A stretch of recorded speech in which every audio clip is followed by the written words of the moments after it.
Something is happening.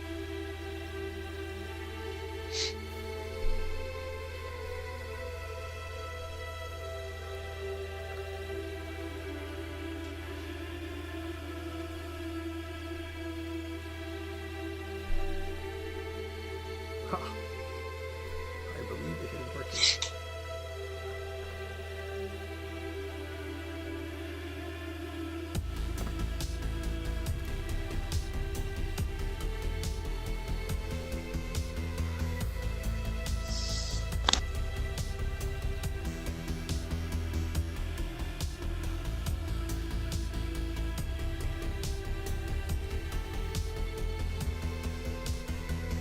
All right.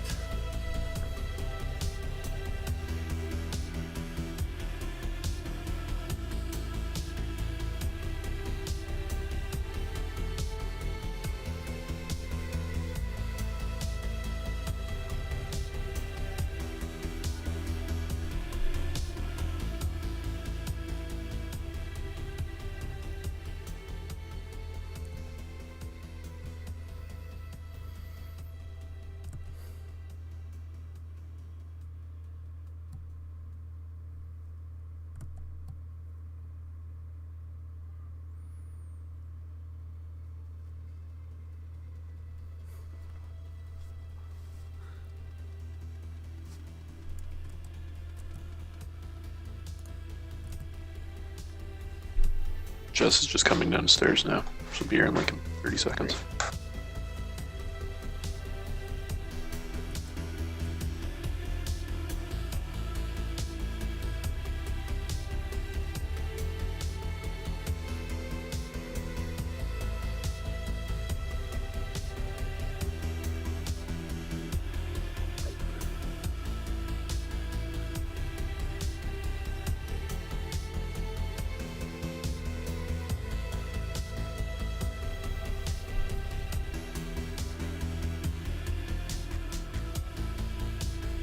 Hey folks, I'm here.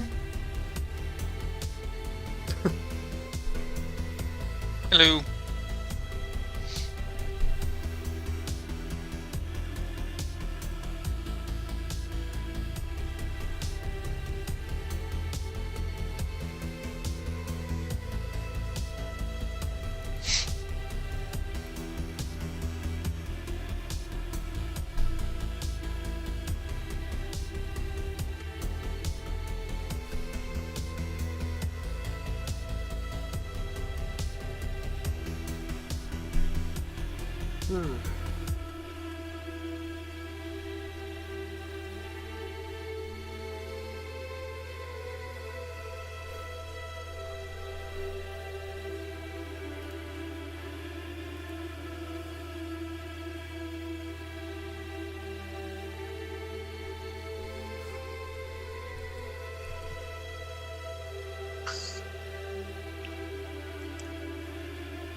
All right, 1 minute.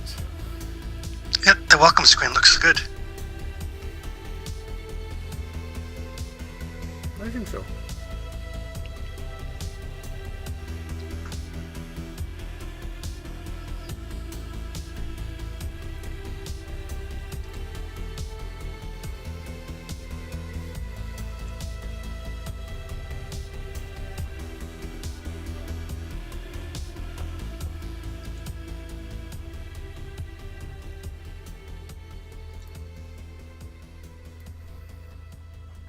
All right, everybody ready?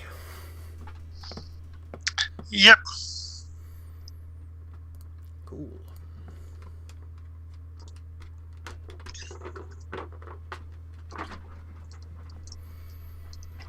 Here goes nothing, I guess. And we are live. First question. Can everyone hear me? Yep. Yeah. Hopefully that includes a potential audience.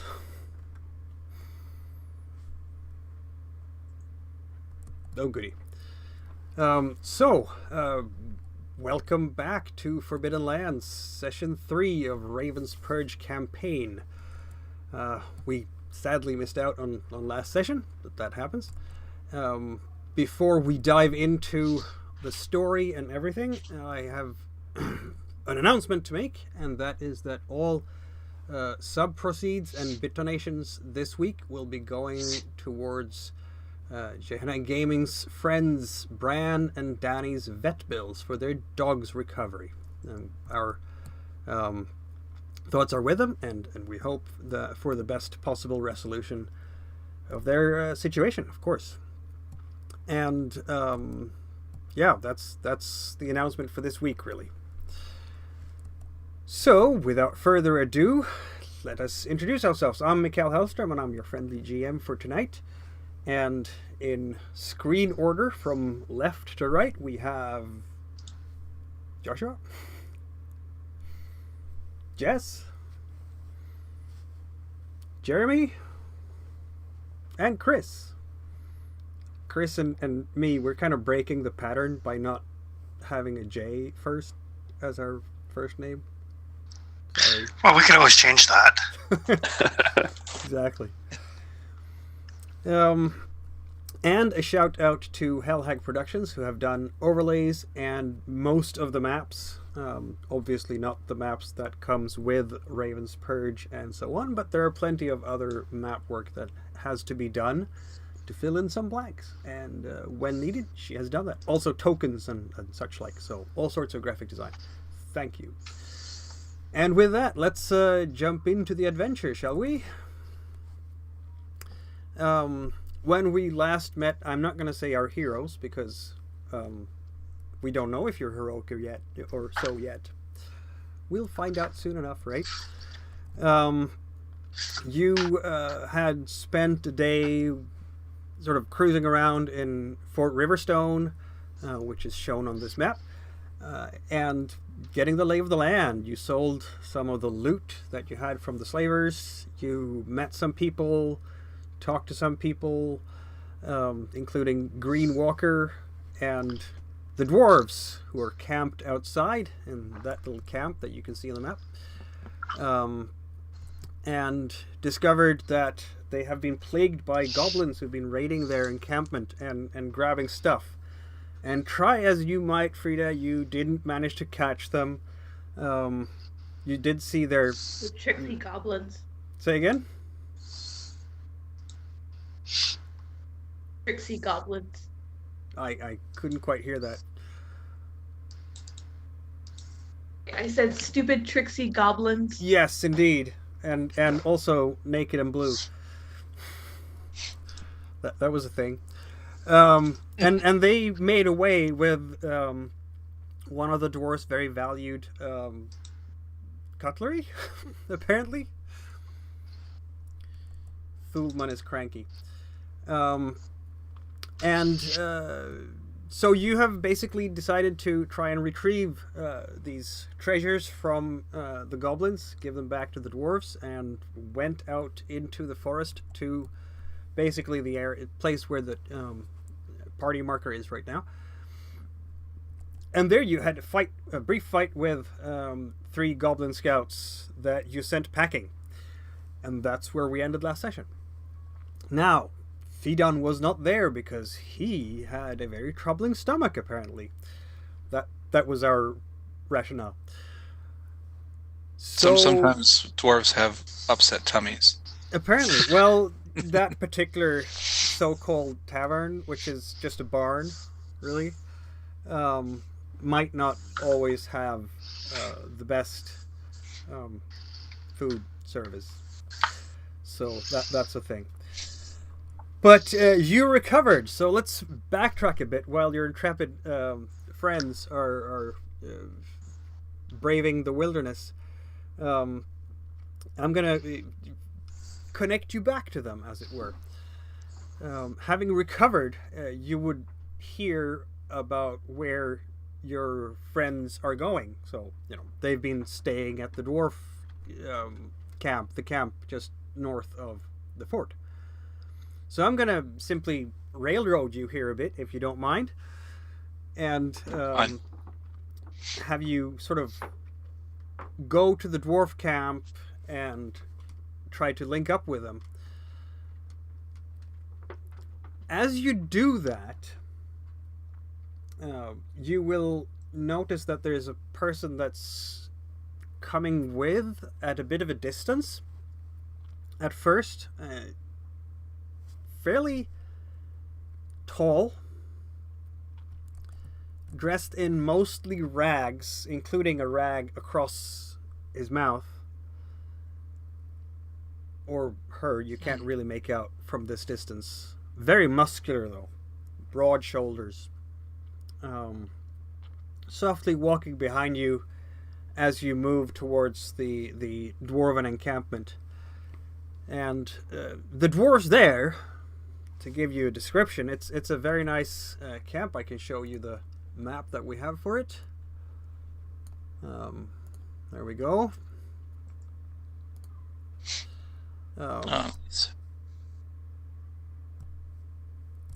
Very well ordered, neatly done. Some horses and mules. And there will be a group of dwarves around the fire when you get there. Some of them are armored, mail helmets. Others are dressed in, I wouldn't say finery as such, but definitely travel clothes for people of better means. Okay. Cloaks, nice boots. It's not ornamental, not a thing that you would go to dress with for a great festival, but certainly the materials are of high quality and sturdy for a good long journey. Well, except one of them who has more ornamentals on him than the others. These three dwarves, they are... sorry. Merble and Thulman and Brodgar the Brazen. And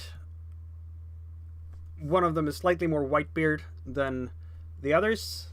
You could say it goes in three age stages by the looks of them. The most senior, and then you have someone who's more middle-aged, and then a younger dwarf who does a lot of the talking.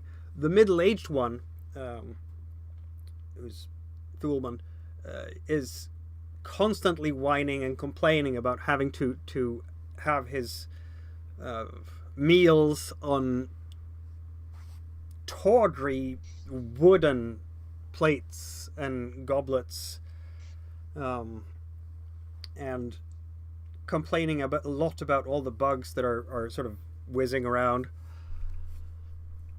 The young one comes up to you and bows deeply. Sir, you wouldn't happen to be Phaedon, by the way? Well, yes, I would. Seems that my name, my prestige has preceded me. I say kind of jokingly. But of course. Your friends were just here. They spoke of you. We understood that you ate something that didn't quite agree with you. Yes. The tavern is not exactly the highest of standards, as I'm sure you can appreciate. Indeed.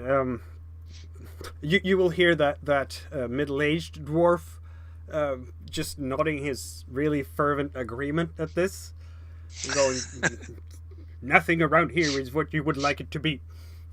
I'm not at all surprised." Now, is it by looking at them? I mean, do I have a rough guess of where they would be coming from, like what clan, or where they would be from, or? That's an excellent question. I would think so. If nothing else, by their accents, in fact. So, hold on a moment, and I'll look it up for you. There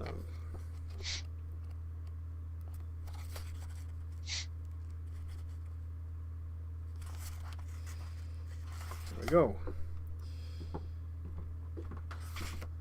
They are Meromanians. Okay. So you would know them as more abrasive than your own clan.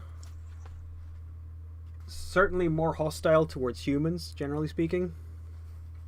Okay. You would know that they, once long ago, they held city and a fort south of here called Whaler's Hold, and the Alderlander humans overran it again centuries ago. This was before the Blood Mists. And they've never quite forgiven any humans for that, really. Okay. And the person that was coming behind me, are they closer now, or? That person keeps their distance. Okay. Seemingly doesn't want to get entangled with the dwarf camp, necessarily. Okay. So I assume, so this is Mybel, the one I'm speaking with, or? No, this would be Brodgar the Brazen. Brodgar. Yeah. Okay. He is Okay. A Burgundian dwarf. Okay. So it's a different clan. Oh. So I asked him. So obviously my compatriots have come this way, and I'm anxious to get connected with them as much as it would be great to connect with with kin. But do you know which way that they have gone? Yes, indeed. I was about to tell you. In fact, Oh. they stayed the night here, you see, and tried to help us guarding. We've had problems with goblins. Oh, nasty creatures. Indeed, I agree. He strokes his slightly reddish beard. Yes, most troublesome. On top of everything else, we've had the troubles with the human lady here who charges us exuberant taxes. But that's not as important right now. The important part is your companions have very generously offered to bring our lost goods back. Oh, excellent. One of our finest warriors is with them now, and they headed north towards the forest, the dank forest. Yes. Quite brave, I have to say. We're very, very happy with that. Well, they're excellent folk. They're almost like family. They're very good people, if you can call them people. People and wolves. They are all, I'm sure, in their own way. Oh yeah. So is there a so I mean, is this a place that I can easily find and trek off to find them at, or what sort of quest were they on?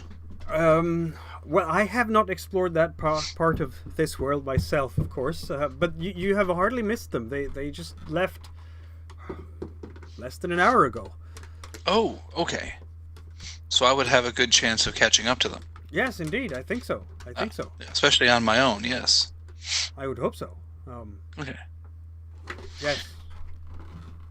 Well, that's what I shall take my leave of you then, and go to find my companions. Perhaps I can also be of assistance to them in their quest to retrieve your lost goods. Us dwarves have to stick together, don't you think? It would be excellent for us to have dwarven eyes and ears there, in addition to our own warrior. Oh yes, absolutely. I couldn't agree more. I think it'd be great, to and of course we could reminisce and share a common bond. So absolutely, I'll head off that way to find them. Very good, very good. Godspeed to you. Huge be with you. Okay, thank you, and with you. So now, one of the things is, as I'm going to head off in the general direction that he's pointed, but I'm going to, of course, keep an eye. Does the person who's following me, does he or she start, looping around now that I've left, or? Well, as you keep trucking north towards the forest, it's going to be a little while before you actually reach the edge of it. But sure enough, there that person is again. And now that you've left the dwarven encampment, this person is kind of waving towards you a little bit. Okay. trying So to I catch your attention. pause. I pause and wait. Yeah, they'll come closer and closer. Very cautious, moving very cautiously all the time, sort of watching out. What you can see, in as much as you can see the skin at all, because these very ragged clothes and a bit of a cloak that are covering almost everything. It's almost chalk white, but potentially red eyes. You're not sure from this distance, or is that green? It's hard to tell. Okay. But it might just be a trick of the sun too. But this person is coming closer and closer, and then stopping at a safe distance, say 3 or 4 meters out, and just raising. You would think it's a man by now. His hand. Huh? I can help you find your friends if you help me find mine. Well, I'm quite sure that I know where my friends are. How is it that you would know where they are? Oh, I had a look around last night, you see. And who might you be, good sir? I'm Ochro. And how is it that you can find my friends and you can't find your own? Oh, I know where mine are. The hard part is to get to them. Oh, you'll have to explain that a little to me. Perhaps even as we walk towards my friends, you can explain to me what it is you need? I can, yes. You'll notice that this person is struggling a little bit with articulating certain sounds. Okay. Almost like there's something in his mouth. Okay. You can't see the mouth, though, because there's too much cloth over that part of the face. I tried to, get closer without getting, without trying to be obvious that I'm like just, launching and walking closer. Yeah. Just try to, close the distance a little bit to see what this person's up about, what they're all about. Yeah, Ochro doesn't seem to have any weapons. If there's any weapons on Ochro, it might be something smallish like a dagger or something hidden under some folds, but it's definitely not like a longsword or anything like that. You would have seen that by now. So he starts kind of making his way forward, and every once in a while bends over. Ah, yes, this is where they went. And there's some tracking skill, this one. So, well, I mean, I'm happy for you to give me some assistance, but I'm curious, what did you mean by it's going to be difficult to find your friends? They're under lock and key. So they've been captured by the guard, or have they been kidnapped? No, captured, as you say. So did they do something that made the guards angry with them? Oh, yes. And what would that be? We heard that there's this treasure here. Okay. And we wanted to take it. I was the only one who got away. Were you trying to take treasure perhaps from someone who didn't want that treasure to be taken from them? Yes. Well, you have to understand, it's an evil book we're looking for. I mean, but if you take things from other people, that generally gets the attention of the guards. But an evil book that somebody had that you needed to get, why did you need to get this evil book? Because it's evil. And what were you going to do with it? I don't know. That's the others who know that. Oh, I see.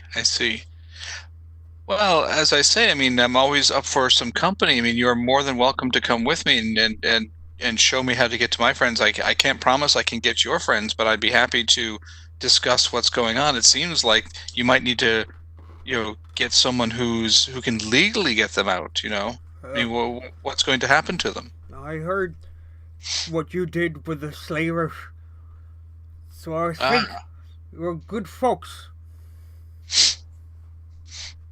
Well, okay. Well, we'll. But if they did something, I mean, who were they taking the book from? Well, they went into the keep. The keep just over. The keep that is just hard by. Aye. Okay. The tower. And so inside the tower is the evil book. That's what we think. Okay. Didn't find it though. And now we need to get them because, of course, they've been captured by the guards for breaking into the tower. Aye. Okay. Well, I can't promise I can get them out for doing something because it sounds kind of illegal. It sounds like they probably did something that was illegal and got caught at it. I have to try somehow. Well, I'll tell you what, but I know some people there. We can certainly put in a good word and talk to them and find out a little bit more about it. Perhaps they'd be interested in finding out what they were doing and that you probably meant no malice. So, I mean, I'd happy to talk to them. Well, And see what I could do. That would be very kind. And it's kind Okay. of weird to see how he's trying to prostrate himself in front of someone who's so much shorter than he is. So you don't have to do that. You don't have you don't have to prostrate yourself. You don't have to bow. It's okay. He's not quite as tall as Frida, because Frida is really, really tall. But certainly, yeah, large. And now that he's closer, I mean, can I make out any more interesting features about him? Have I seen his kind before? His kin? I would think you have, just based on your let's see now, your intelligence and lore, etc. I'll bring us back to the other map again. Okay. There we go. Because you do have a pretty you have some lore, you have some wits. Yeah, make a roll for it.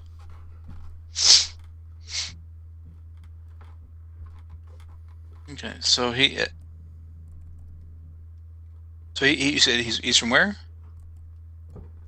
No, did you make a roll? Oh, sorry. Did I make a roll for? I'm sorry. Lore. For which one? Lore. Oh, lore. Oh, sorry. Yep. Okay, I'll do that here now. There you go. Yeah, that's a success. Just judging by physiognomy, the size of this person, the, shall we say, slightly unusual skin tone, and the speech impediment, and the fact that he has trying to cover up his mouth, you would guess at an orc. Oh, okay. They are known to have really large tusks, almost like boars, that make it hard for them to enunciate words the way humans or dwarves or elves would. Okay.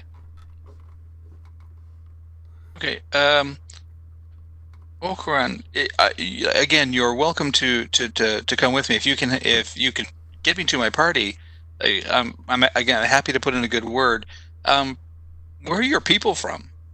Oh, we're like you, I think. We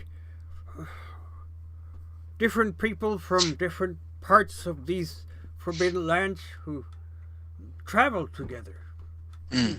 Okay. And are all the people who are with you your party mates? Are they family? Are they kin? Are they also possibly orcs? Kind of starts a little bit and looks at you. But no, only me, orc. Oh. Okay. Yeah. Okay. Well, like I said, if you'll help me get to my party, and perhaps then if we get back and accomplish our quest safely, I'd be happy to put in a good word and see what I can find out from about the people in the keep. I'm always interested in meeting and chatting with fellow travelers. Thank you. Thank you. Yeah. And you don't have to keep bowing. And so it is that you, with the help of Ochro, navigate through the forest, because unlike you, Ochro has some survival skill. And can help you track down your friends. Okay. And so, we return to the little glen, if you will, or wooded area where the battle has just been. And, well, you're all basically okay from that little kerfuffle. Hamda, she got her noggin wrung a bit by that sling stone from one of the goblins, but is otherwise fine. And they ran away up north towards the hill that is right in front of you.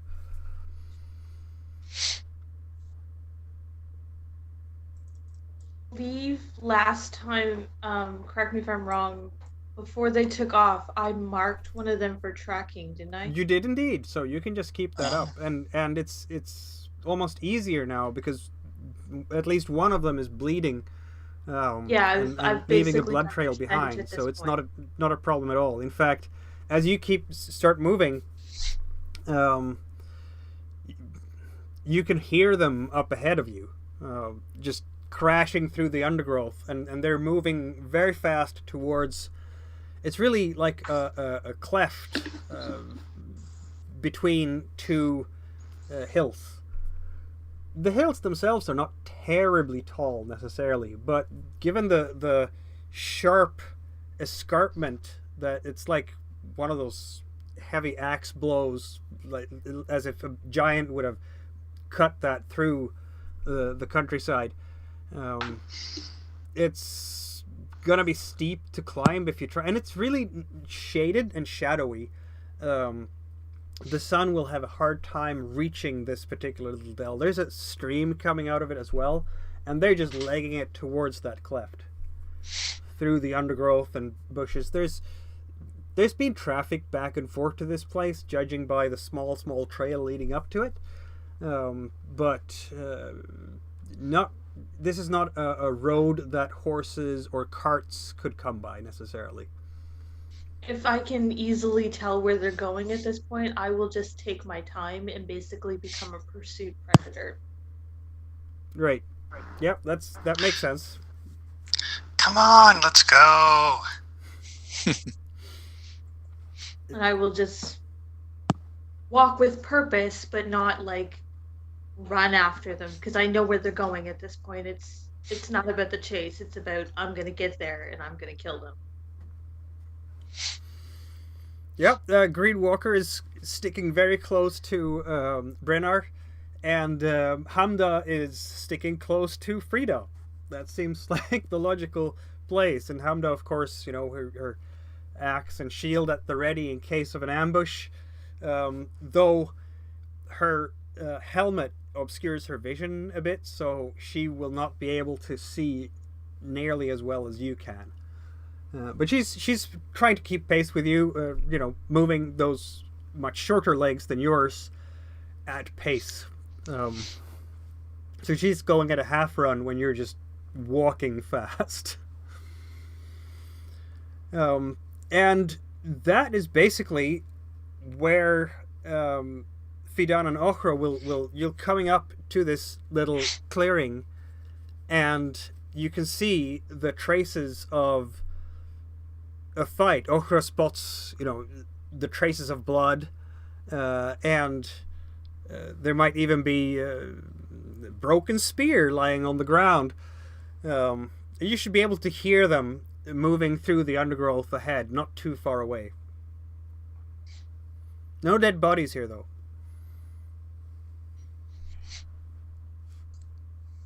Okay. Yeah, I call out, hey friends, it is I, Frieden. I'm here to, I'm back. I'm feeling okay now. I'm not throwing up anymore. Your stomach's all better now? It's doing okay, but what happened here? Next time you'll eat my cooking instead of theirs. Probably. I'm not sure if Brenner and Greenwalker are at the rear, or where's Marita in all this? She's probably in the middle, kind of begrudgingly keeping pace when she really does want to just run ahead. Fair enough. Yeah, so I guess Brenner and Greenwalker are in the rear. Yep. You'd be the first spot, Fidan and Okro, coming through the bushes behind you and shouting towards you. Fidan will be able to see. It's not terribly dense forest here, so it's not like the densest New Brunswick forest that we have around here, where you can't see very far. It's still fairly open undergrowth and terrain. I mean, obviously, you're not going to shoot a bow for very, very far away, but it's at least a good enough line of sight that you'll be able to see each other. Okay. And Fidan, you will notice that next to Brennar is someone walking that you haven't seen before necessarily. Slender like Brennar, and dressed in green robes and a green cloak, which is right now hood up. And so, of course, I call it. I say, "But good friends, I have with me Okro, who has actually helped me find you. Through these dense forests. He's much better at this than I am. So don't be alarmed. There's someone with me. But who is that with you? I've been told there'd be a dwarf with you. Oh, this gentleman right here. He's Greenwalker. He's actually looking for something. So we met him actually back in town around the time you got sick. So figured he'd come along for the adventure, right, Greenwalker? Brenner gives him a nice little pat on the back. You will now see that he is really wide-eyed, this Greenwalker person, and really a babe in the woods. The whole visage of his sense of wonder and a lot of fright as well. And yes, Master Brenner is that there's so much to learn. Yes. You can do another. I'm going to give you another lore check for to identify his background if you want, Fidan. Cool. Yeah, he doesn't get out much. Until now. There we go. Oh. Yeah, hard to A lot tell. of people You find him. can't quite place him, but I mean, just Okay. physiognomy, probably half elf like Brennar, but that's as far as it goes for you. Okay. And So who's your friend? Orko, you said?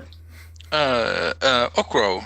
Yes, he's he and his band came into some trouble. They're looking for apparently an evil book that was in the keep, and his party went to find it and ran afoul of the keep guards, and now they're in prison. He would like us possibly to put in a good word for them, or at least see what's going on, do a little bit of research and find out more about this evil book. And so I told him that if, in exchange for helping me get to you, that I would do some research for him and find out what's going on. Hey, No Brenner, promises. did your elf friend say something about an evil book too? Yeah, surprisingly enough, it seems to be maybe all related. And actually, I think he was outside of our tavern that we were at. Orko, Okro didn't one of is us... bowing and sort of prostrating himself again. He looks a bit embarrassed about the whole thing, and yes, I was. Nice to have you aboard. Well, more the merrier, I guess. I'll help as best as I can. Green Walker is looking at Ochro, and there's like a bit of a glow in his eyes as he hears this mention of the evil book. See, the word has spread, he says. Yeah, it seems like there's multiple people that want this evil book. Indeed. So legends do have it. It is around these parts. It does. And Yes. what is this evil book supposed to be? What does it do? What is it? Why do we need to get it? Do we need to destroy it? Are we trying? What are you looking for? If Tell me the some more. government is denying its existence, but they've seen it or continue trying to get it, could it be possible that the government's been corrupted by it? I mean, lots of people are saying that they haven't been acting like themselves lately, that our dwarven friends included. That's definitely a possibility. I mean, if the government has been like overtaxing people, then goods aren't going to flow, so But- people are going to suffer in a roundabout way. The Green Walker looks a bit shocked. But she's a Raven sister. They don't lie. Sweetie, everybody lies. They're not supposed to lie. Does are two different things. It's okay. We'll get to the end of this and figure out really what's going on. It seems like we have something more pressing going on here based on the carnage that seems to have happened in the area. They ran that way. I don't know if you can call it carnage. Well, there was some blood. I have seen carnage. This is not carnage. But I'm happy to, basically if Frida says they've gone that way, I'm happy to follow her that way. I'm not standing alone out here in the woods. So. You see, Hamda, the dwarven warrior, she's kind of just banging her axe on her shield and, let's go. See, let's go. Yep. We can walk and talk. Yep. Exactly. While we walk along, now that Fidan is here, I will kind of absently clean the goblin blood off the end of my staff from where I beat the goblin up.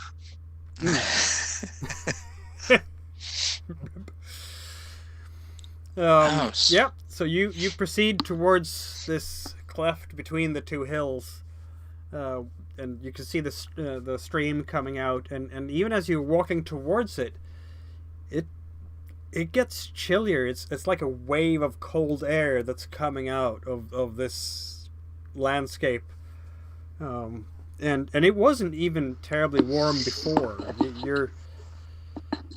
It's an early spring day, and I mean it would be slightly north of 10 by now, but walking into this cold air, it's like taking almost a step back into late winter or late fall or something like that.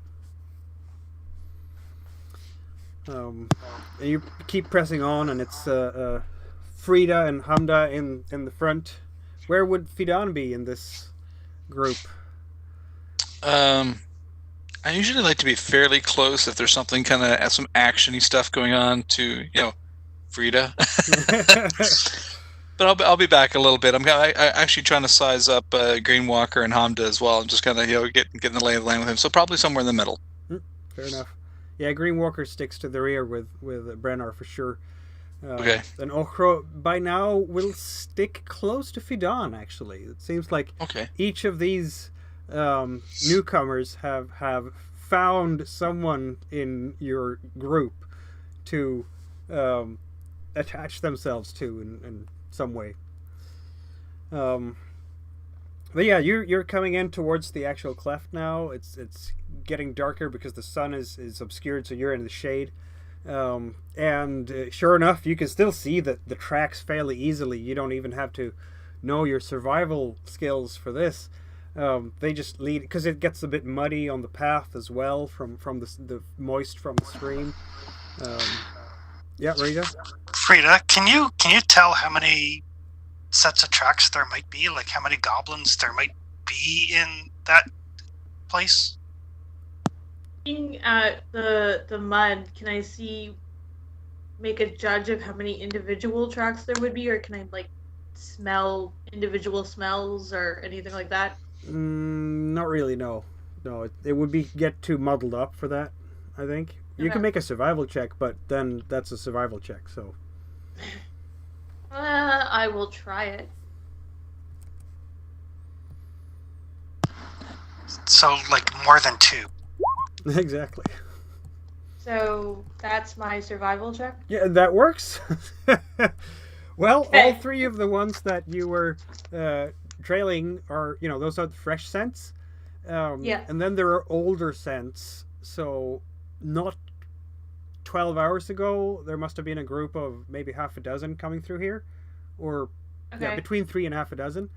Okay, so but there's those are older, there's somewhere older between scents. 3 and 6. Yeah, but there's probably more of them inside, just not that recent traffic, judging by tracks and scents as they get progressively older. Okay.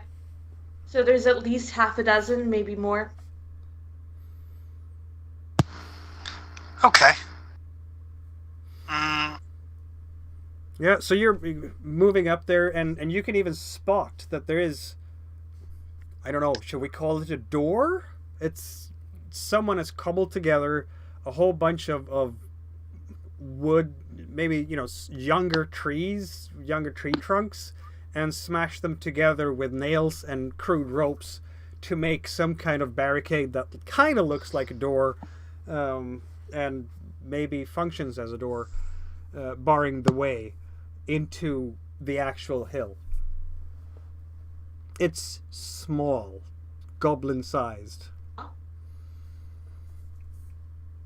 Like, is it locked, or could I just like pick it up and move it? You can try to pick it up, and that I'm gonna call for a might roll for, because when you're trying to open it, it's stuck in some kind of fashion. Okay. Yeah, I anticipated something like that from Yeah. this very Rita tall. kind of like crumbles the door in her hands. Yeah, exactly. Just pulls it out. Basically, that's what you do, and it comes off at hinges. It's not that hard for someone of your size to get it off, and with that crack, Whoops. you can now feel that very moist, although almost moldy smell from inside. And you hear shouts and screams also, as they obviously did not want that to happen. I But- imagine the strength of that smell might make Frida gag a little bit Maybe with her It- heightened. overwhelming the Senses. nose there, yeah. Yeah. But at the same moment as you do this, you hear from up top of the hill, kind of above, behind you, "What ho!" That was distinctly not a goblin voice. yeah. Okay. I'll turn around and look. Ochre is Yeah, immediately okay. sort of seeking the closest protection he can find. Green Walker is also startling, but more like deer in headlights kind of a way. Above you stands 2 elves. Mhm. One is dressed Elves? in, I should say, ranger garb, very green, tunic, green and brown, tunic, cloak, hoses, armed with a bow, but not with an arrow on the string. The other one is a bit stranger to you. I'm not gonna say, yeah, from this distance. Is that? I'm gonna say they. Very androgynous in appearance. And dressed in leaves, or maybe the clinging leaves are just clinging to them.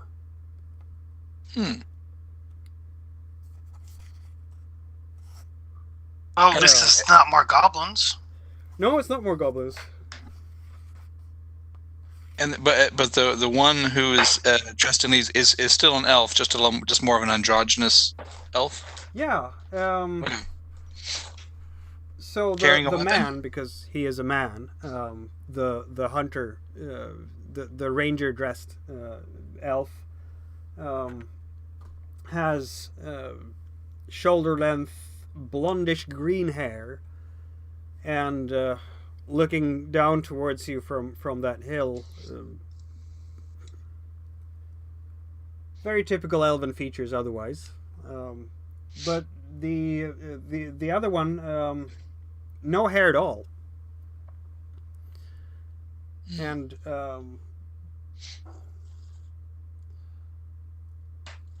dressed in living plants, or living plants are sort of snaking across the body as needed. Well, that's new. What is your business here? Says the man. Your goblin friends have stolen things. They're thieves. We're retrieving what's ours. He sighs a bit.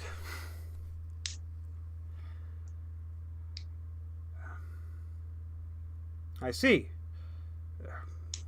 Those are the goblin ways, are they not? I don't know. I don't know. You are intruding on their lands.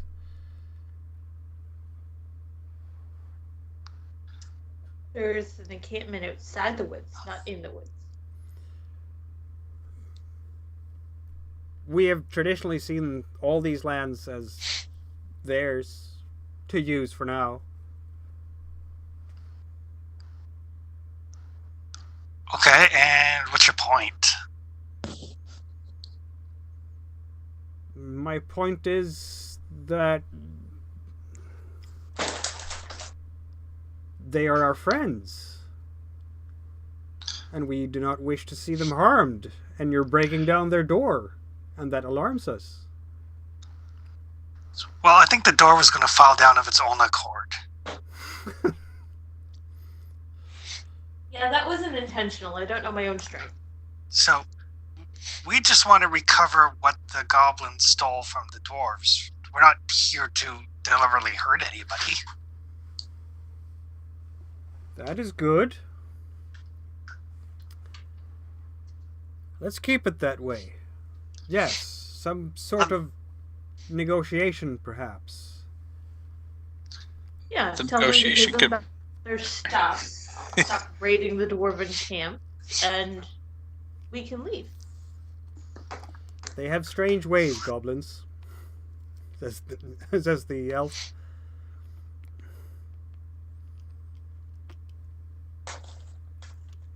We give back what they stole, then we can be on our way. I'm not sure how you will be able to convince them to do so, but maybe I could talk to their elder, and maybe the elder can discuss it with you. Well, that's definitely preferable to violence. But Marita will look very skeptical at that. Yeah, and you will Rita notice also that this... mumbles something about, I'm pretty sure I can convince them. and hummed at this point, dank, dank, those were our things. We want them back. Bang.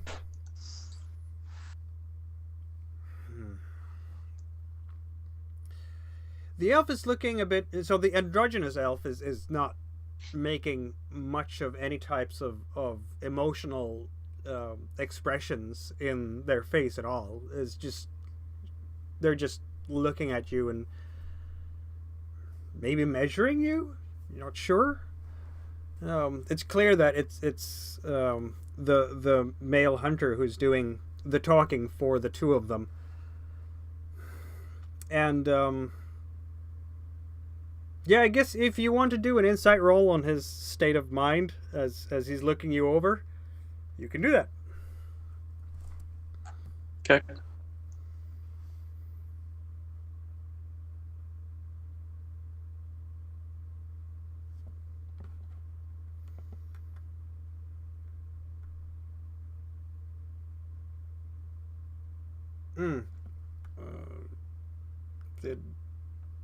Okay, there we go. So, yeah, Marita and Phaedon will both notice that this elf has very conflicting feelings about Marita in particular. And also about the Wolfkin. Lot. Hmm?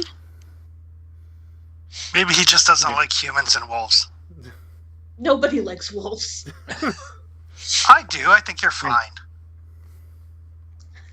You're probably the only human that actually likes me, and it's because I cook for you. Well, yeah, and you protect us.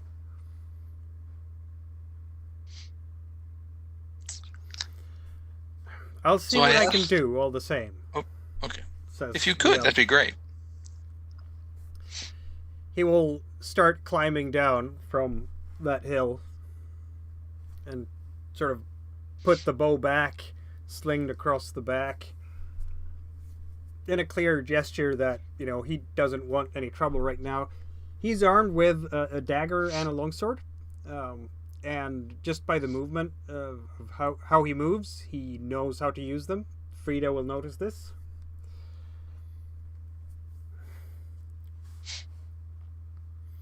I'll speak to them and we'll see what Gently comes. put the door down next to the entryway. Exactly.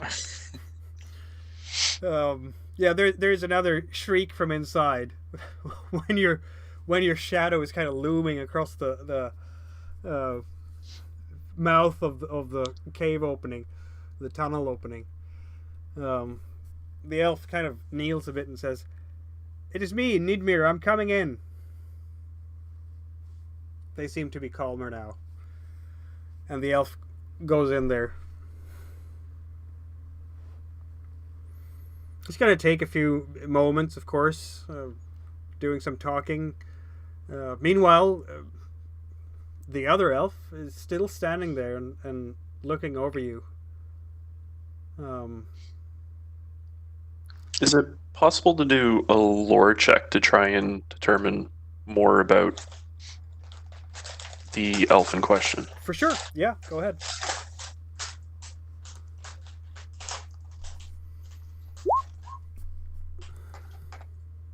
Oh, yes.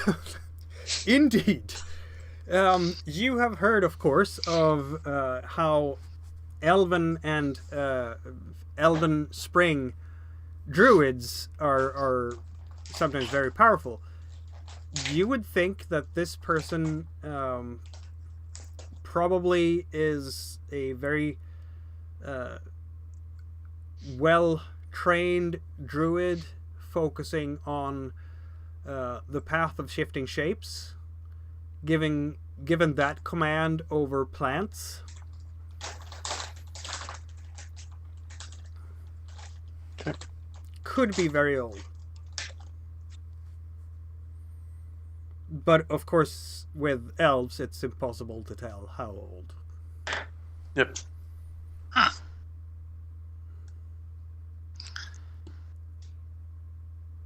They speak I think- finally.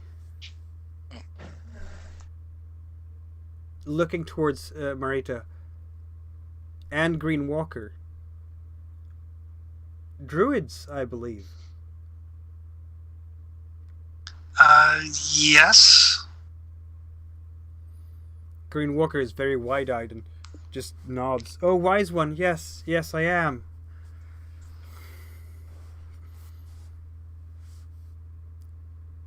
They nod.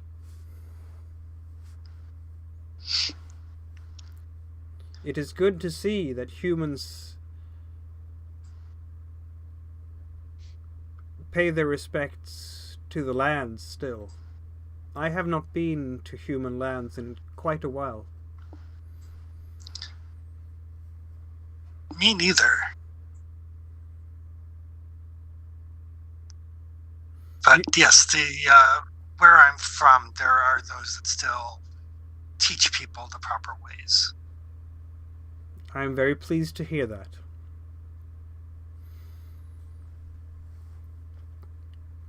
the blood mists covered the land so long that it was hard to know how humans would behave when they left.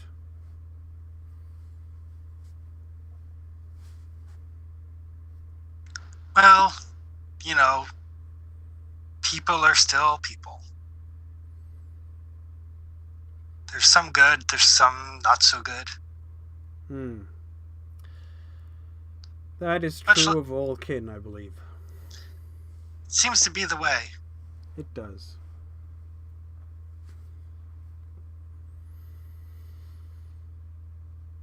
Yeah, so the hunter comes back out. I've talked to them. Perhaps one or maybe two of you might accompany me inside to speak to their elder. Perhaps not. And Needmere now looks Not towards. me. Not me. It's okay. You can say it. Well, actually, both the Wolfkin and Hamda the dwarf, because your weapons and so on. You're armed to the teeth, both of you. In one case, literally. Teeth and claws. Yeah, exactly. I mean, I'd be happy to go on in. I was gonna say I vote for Beanin and possibly maybe Bernard. Okay. Needmere is looking towards the two of you, and very well. Follow me then. So you go inside. Bye-bye, we'll miss you. Have fun storming the castle? No. Me. Remember to scream twice if there's trouble. Yeah, so you go inside, and it doesn't take very long for the tunnel to bend right, and there's a small barricade just around the corner where a couple of goblins with spears, and it's very dark in here, so you'll have to bring some kind of light for you to see. Does there happen to be a torch handy, and or can I use? Here you go, and I can pass you a torch. Yeah. So the goblins are sitting in there. They have shields and spears, and there's even someone in there with a bow, a short bow, and it's not. They haven't knocked the arrow quite. Well, they have knocked the arrow, just haven't pulled back the string. But you know they're watching you carefully, and their eyes are gleaming a bit in the torchlight. They don't like that light too much. But you get an escort as you're moving further inside. It's cramped in here for you because, of course, they've made this tunnel goblin size. You have to bit hunched over. There are all sorts of smells around here. Some maybe less savory than others. But as you move through this tunnel, it's fairly straight. You get to a place where cutting right through the hill, basically, is an underground stream. It's basically like a crack that goes right across your path, and the goblins have made some kind of makeshift wooden bridge across it. And there, together with more goblins, and there is sitting on... Is it a throne? It looks like, from your point of view, someone has done a fairly decent work in terms of woodcraft out of an old tree stump that is tall enough for a goblin to sit on. And this is very clearly a woman, an old goblin woman, sitting on top of that tree stump with robes and all sorts of mystic paraphernalia on. She has bones as a necklace, some rings on her fingers, and she's sitting there with poking with her some bones that she has, old bird bones probably, that she has on a small makeshift table in front of her as well. And so she's looking at the two of you with her eyes as you come closer. She says. And one of the goblin guards sort of shakes the spear and says, "Behold Velatula, the wise and mighty!"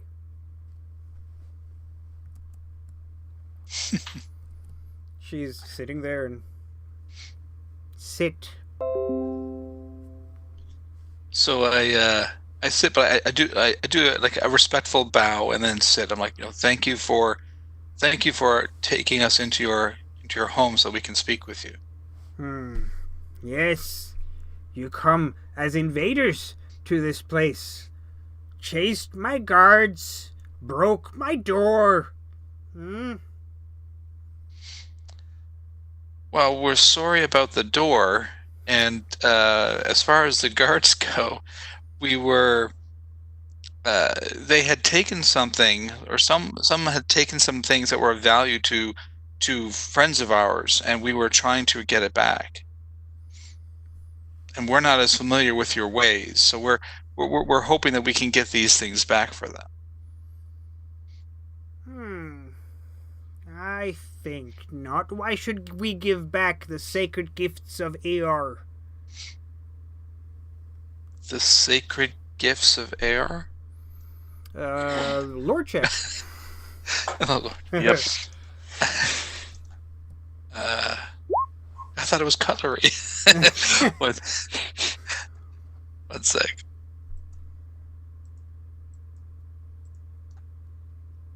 Oh.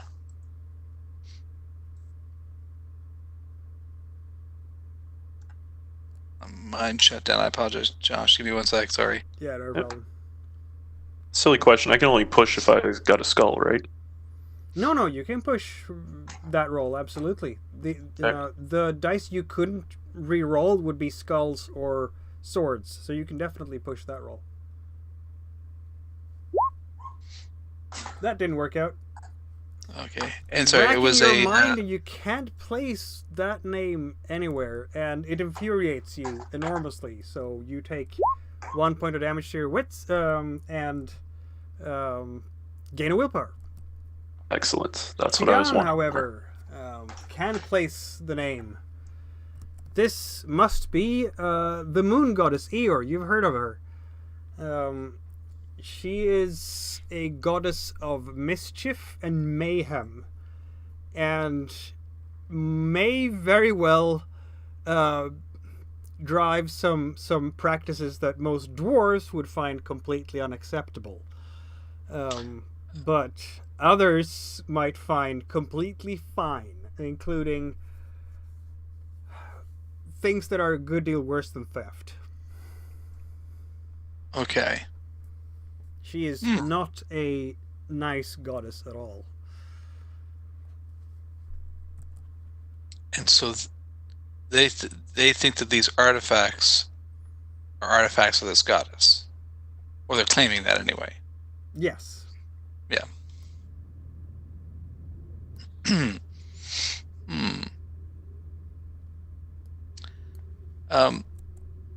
Well, could we see the artifacts that we're talking about, so at least we know that we're talking about the same thing? Because, of course, Pheidon hasn't seen these things that were supposedly taken. They were mere trinkets of the dwarves until our chosen ones sanctified them. I see. Under the light of the goddess's face. Well, our friends would still like them back. They were theirs, and they were actually very important to them. I mean, they were.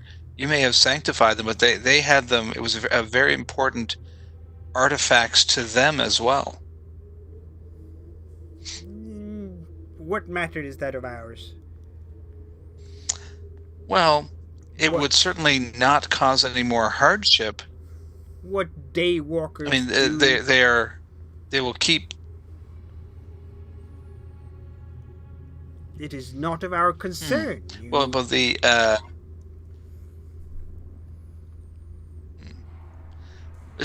would be your concern if they kept bringing people into it, though. If they brought others into the mix, if they, kept sending people out to test your guards and to try to find it. We're trying to broker a peaceful resolution. Is there something that we could do? Something we could give you?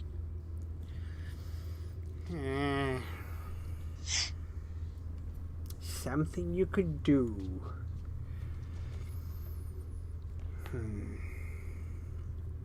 I mean, I would really might hate be. for my. There might be. Yes.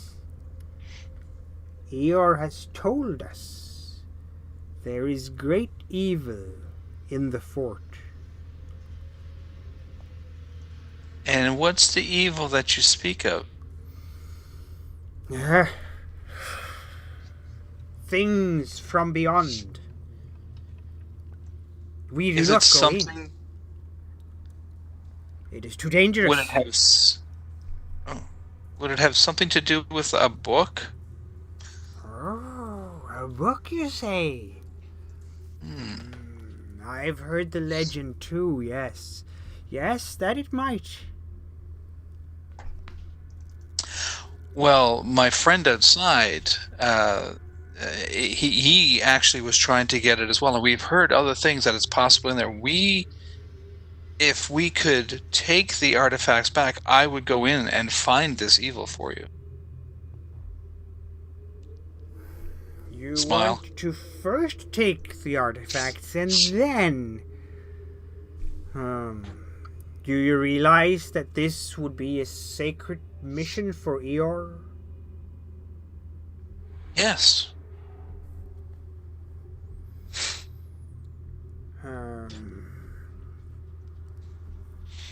Let's have Rainer's a looking around the let's room for a book. diplomacy roll, I think, here. Maybe, Would what be roll, in sir? order? Yes, so social conflicts, there we go. You are asking for something that is costing them, that is valuable, so that would give you a -1 on your social roll. They have more people on their side, so that's another -1. Do you have some reputation, do you? believe so. Reputation. Trying to look for it. As long as you're not young, you have 1, and if you're old, you got 2. Yeah. Where do I find the reputation? That would be... Oh, right. Yeah, exactly. So, smack dab in the middle there. So you have 1 reputation yeah. that gives you +1. So you have a Yep. net -1 on your manipulation roll. But lots of empathy. So there we go. Maybe I'll try it out. Yeah.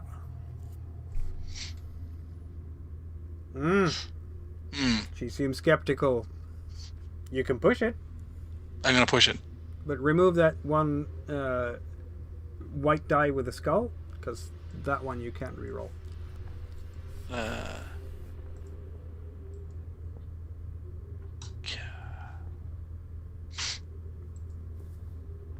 Bear with me 1 second. It's 4 time whites and 2 red ones.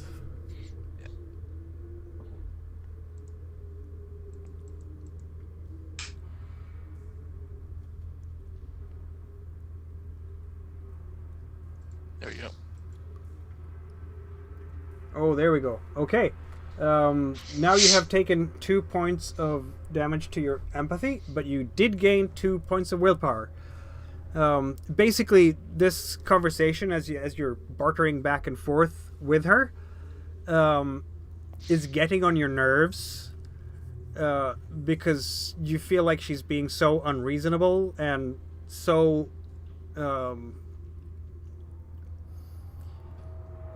maybe stuck in her ways, not terribly willing to compromise at all. But you do have a bit of a golden tongue on you, don't you? And with those 2 successes, you managed to hide your frustration very skillfully, and in fact, convince her that you are trustworthy, a trustworthy dwarf of your word. And so, very well, I shall sanctify these items of ER. And she brings up a bell that she has next to her and just rattles it a bit. And immediately a couple of goblins run away into further into these tunnels. It's going to take a little while as you're waiting. But yes, they do come with a chest and a bag. You will notice that both the bag and the chest are painted now in some kind of heavy blue dye.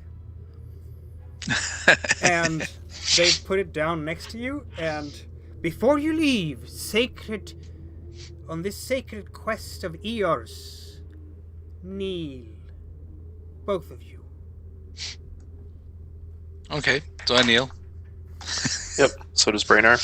She brings out from a pouch as she starts jabbering in, I don't know, do goblins have their own language? Who knows? And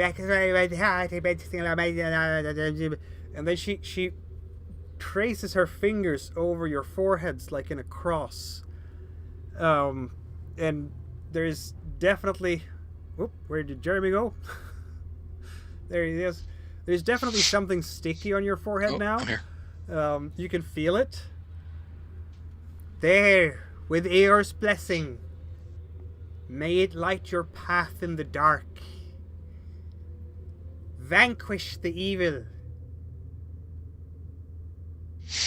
And I say very solemnly, we will undertake this quest and do this for you.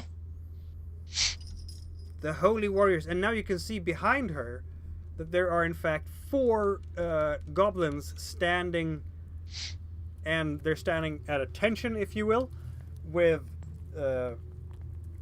clubs in their hands, and they are naked and blue.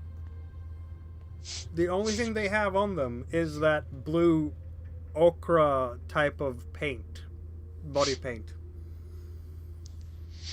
And when she invokes the sacred warriors, they shake their clubs. I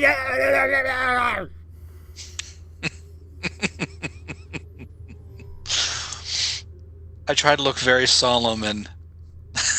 With those 2 successes, you manage to maintain your visage completely. This is this is what you're born to do as a diplomat and a bard.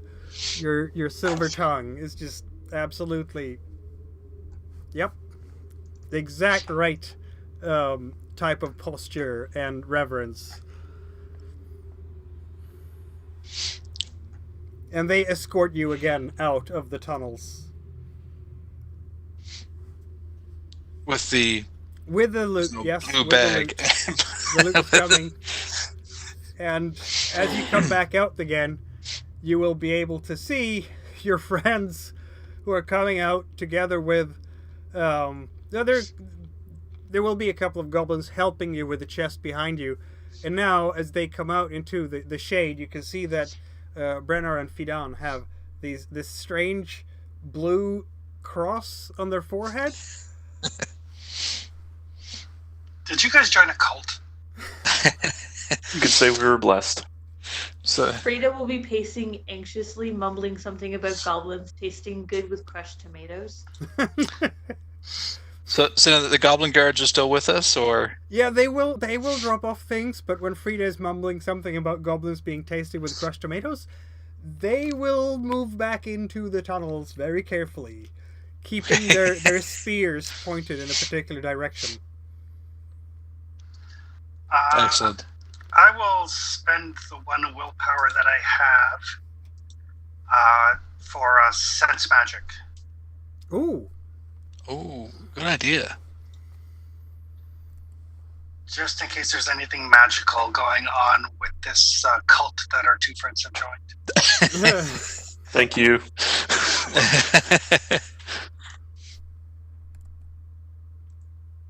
have someone put the curse on you. You'd have to roll 1 die, I believe. Because you're basically invoking a spell, right? Yes. So, yeah, we'll see if it misfires or if it goes well.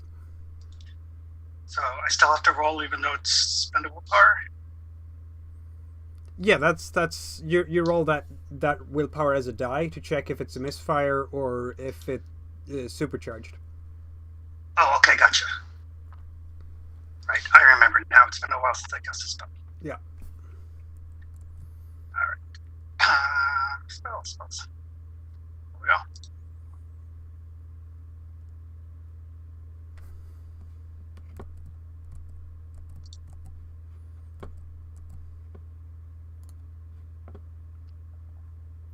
Oh, there we go. I rolled a 2. Yeah, so you basically managed to invoke the spell and cast it without any problems. And there is in fact no magic involved here. Okay. Everything is completely mundane and benign. There's no trickery or hidden magic traps. But, so I'll cast my spell, and then I'll get kind of wide-eyed. I'll go, oh. What did you guys do? Well, we had to make a deal, to look for that evil book, possibly, and in order to get the stuff back to give the dwarves. Why? You didn't Do promise we have give to it give them, did you? that? What? Did you promise to give them the book, or just get the book out of the hands of the people who have it? It was kind of vague, actually. My interpretation was we just had to go get it from the tower, and as long as the tower no longer has it, then we fulfilled our portion. Right. We had to kind of deal with Because I don't think the goblins should have an evil book. That sounds like a really, really bad idea. Right. I think they were more curious about concerned this that there book was now. Yeah. I think there was more that there was evil and that they wanted it taken care of. Oh, okay. Well, we can do that. Yeah. We can do.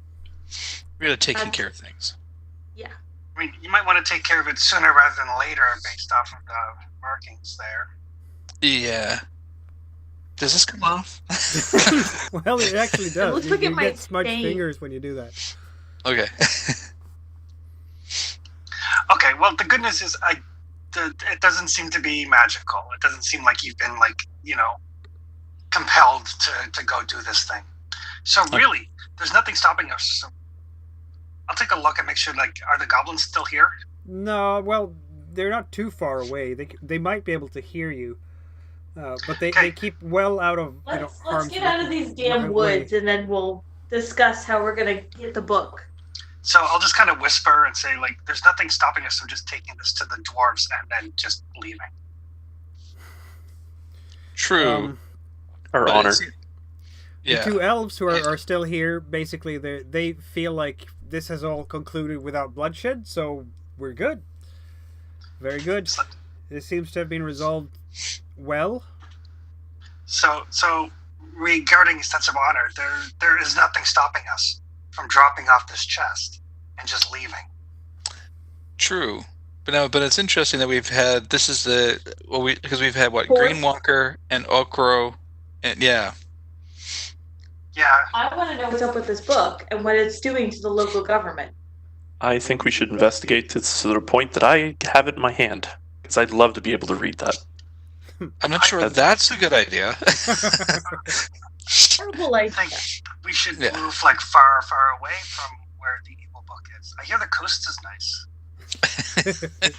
There is that. Wait, no, not the coast. Someplace not the coast. I mean, the coast is nice, but we don't need to go there. It would depend on what part of the coast you would be with. I mean, Marita would know that it's only parts of the coast where, those people live. Yeah, but I don't want to take a chance. So if you're further north or further south, you'd be... But it sounds like the three of you want to find the book, and I don't want to go traveling by myself, so... We should certainly do just this, says Greenwalker. See? All the signs point toward it. Yeah, that doesn't make it a good plan. So, if I recap, we have to find the book, and then we also got to help out Orko. Huh. Okro is Right. nodding That seems to be intensely. part of Please. finding the book, though. Mm. And That's right. remember too that his friends tried to get into the tower to get the book and are now rotting in a jail cell. But Um, his friends are probably not as smart as we are. Well, And they don't have me. Yeah, Yeah. but we also, I think, I think, like, say, if we get the book, that might take care of his friends, possibly. We never, because again, once we figure some other stuff out. maybe. I'm sure Hamda can easily lug some of those chests and gold back to the dwarf camp, and we might be able to get assistance from them. It's true. Well, let's take the chest back at any rate. Right. Agreed. Pick up the chest, I'm assuming, without issue. I don't know how big it is. Say again? I said Frida will pick up the chest, I'm assuming, without issue. I Yes, don't know how large. yes, you will. Yeah, that's not a problem. It's obviously a heavy item, but I don't think you're Large overloaded. enough. You I'll have carry that plenty back. of Well, encumbrance Come to to spare, I carry the think. bag. Yeah. Yeah, you have a limit of 10, and you would be at 5. So yeah, you're fine. Yeah, okay. That sack, by the way, contains that cutlery that Thulman was complaining so much about. His nice goblets and plates, and I mean they are nice. It's silverware, so definitely valuable. We scratch him up a little bit or make him a little dirty before we take him back. Ooh, crazy idea. Why don't we take some of the blue paint and put it around the rim of the goblet? I love it. Let's do it. It's all Have over the found bed it that anyway. way. Oh, by the goblin. I mean, I'm not saying that we should be mean to the guy, but He was a jerk. some of the herbs that I picked up, we could rub those over the lip of the glass, and then it'll make Feedin's night after the tavern look like a wedding day. As long as it doesn't kill him. I don't want to kill him, but It shouldn't. giving him a stomach ache would be hilarious. Well, I don't know what his constitution is like, so it shouldn't kill him. I'd really prefer it didn't, I'm but gonna say weak. So Okay.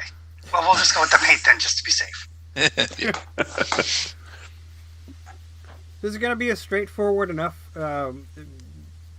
job to walk back again. Obviously, Hamda can take the sack with the cutlery. It's a dwarven possession, after all, and with the merchants.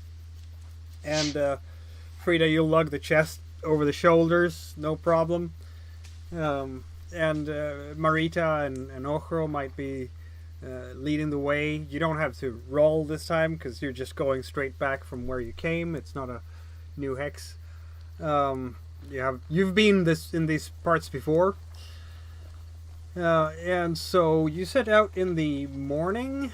So I'm gonna say that it's gonna be well past midday by the time you get back out of the forest and in towards Fort Riverstone. And your stomachs are probably growling a bit by this time. It's up to you when you want to, stop for a meal. If you want to stop at the edge of the forest, the elves will leave you alone, and they saw that the whole affair was concluded without bloodshed, and just let you go on your way and disappear into the forest from where they came. I would probably say wait till we got back to the camp. Yeah, I think the dwarves owe us a good meal. At least. They would, yes, they would.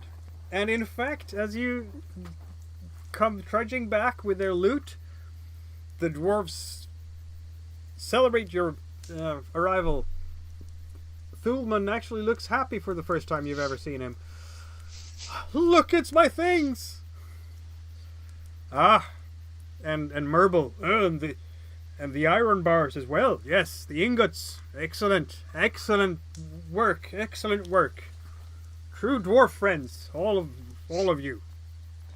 And Merble will have to grudgingly admit that even the human has been acting in a dwarf-friendly way. You may have to keep that a little safer now. There will be mutterings, but Bodgar the Brazen will just kind of try to avoid any mutterings too much and be on his absolutely best behavior, which is a very good behavior indeed. He if the older brothers are not at all as savvy perhaps with diplomacy, then definitely Bodgar is. And he doesn't have a red carpet to roll out, but he does give you the treatment. Offers you his seat, perhaps to feed on first, because, dwarves and kinship. But certainly nice seats as well around the campfire to the rest of the group as well. Even Ochro is invited in without any real questions asked, because he's with you guys now. So clearly he's to be trusted. Though Ochro is very, very conscious of keeping that cloth over half of his face and not speaking too much, because he seems a bit hesitant to engage with these dwarves. But yes, they do treat you to a very nice meal, free of charge, so you have now eaten and had your drink of the day. And I will say that the dwarves, in fact, bring out some of their nicer mead to accompany the food. The food might not be as good as perhaps Frida might be able to make it, but it's passable. They're trying. And then, in the middle of the meal, as you're going through it, you hear a scream from Thulman's tent, as he obviously have opened the sack and found the goblet and kitchenware with the blue stuff on it. It's ruined! Ruined, I say! What have they done with it? And he comes out, and he's holding up his favorite silver goblet and the blue smudge. What is this? Poison? Well, ruined. I hate this place. It's paint. The goblins spread blue paint all over their naked bodies. I mean, I don't know which body part touched your goblet. He looks absolutely horrified. I'm sure you can buff it right out. I mean, if you don't want it, I'll take it. You always have goblins sanctify things. he'll just step away from the entire bag at this point. Well, if you don't want that, then we're happy to take it off your hands.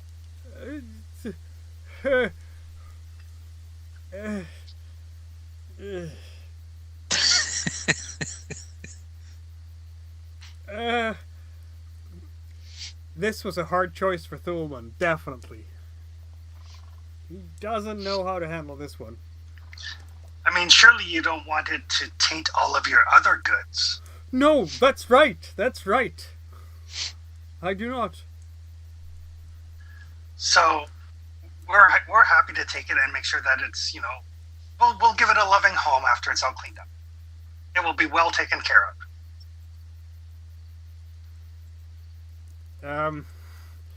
He's not so sure about that necessarily.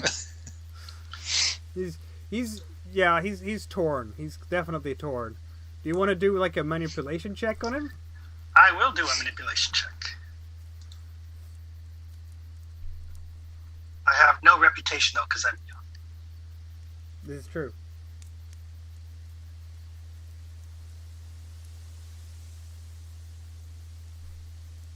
So, are there any other modifiers? I have to check if he has some reputation, because that might affect your chances downwards a bit. Hold on a second. There we go. Nope. Alright.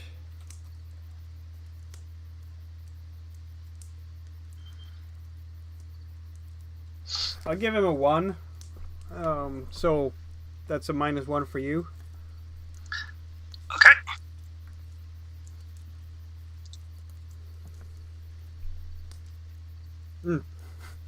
Apparently not today.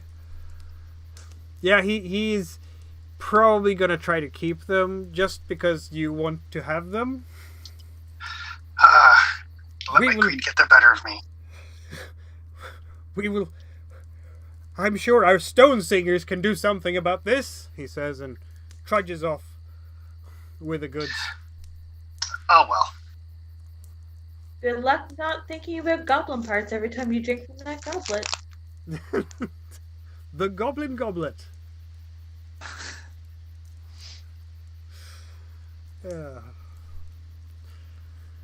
But at least that little adventure concluded without too much trouble. Only Hamda got hurt, and she will be fine tomorrow after some rest. She's kind of taking off her helmet when she's gotten back into camp now, and you can see that she has a bit of a sort of swelling underneath on her head where the stone buckled her helmet a bit, and she's going to have to work a little bit on fixing that helmet. It needs some crafting to straighten out that buckle.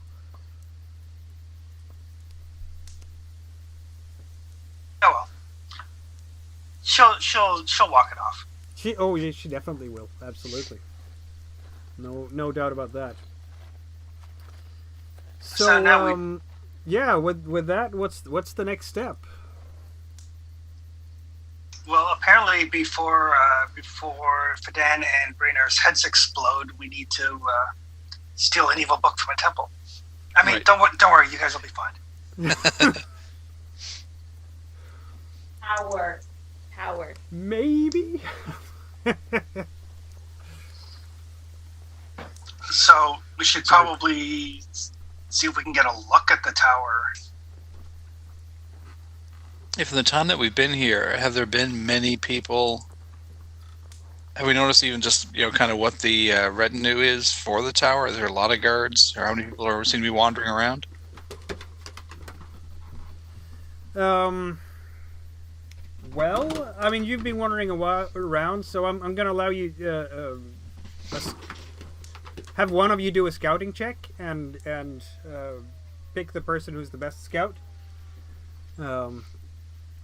To just sort of remember the layout, if you will. My scouting is +2. What is everybody else's? Not the skill, but I am very, very witty. Mine's just a 3, no pluses. Just the 3, no pluses. Alright, so I got a 5 then. We make the call.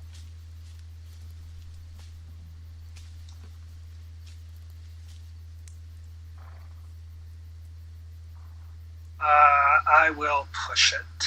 Okay.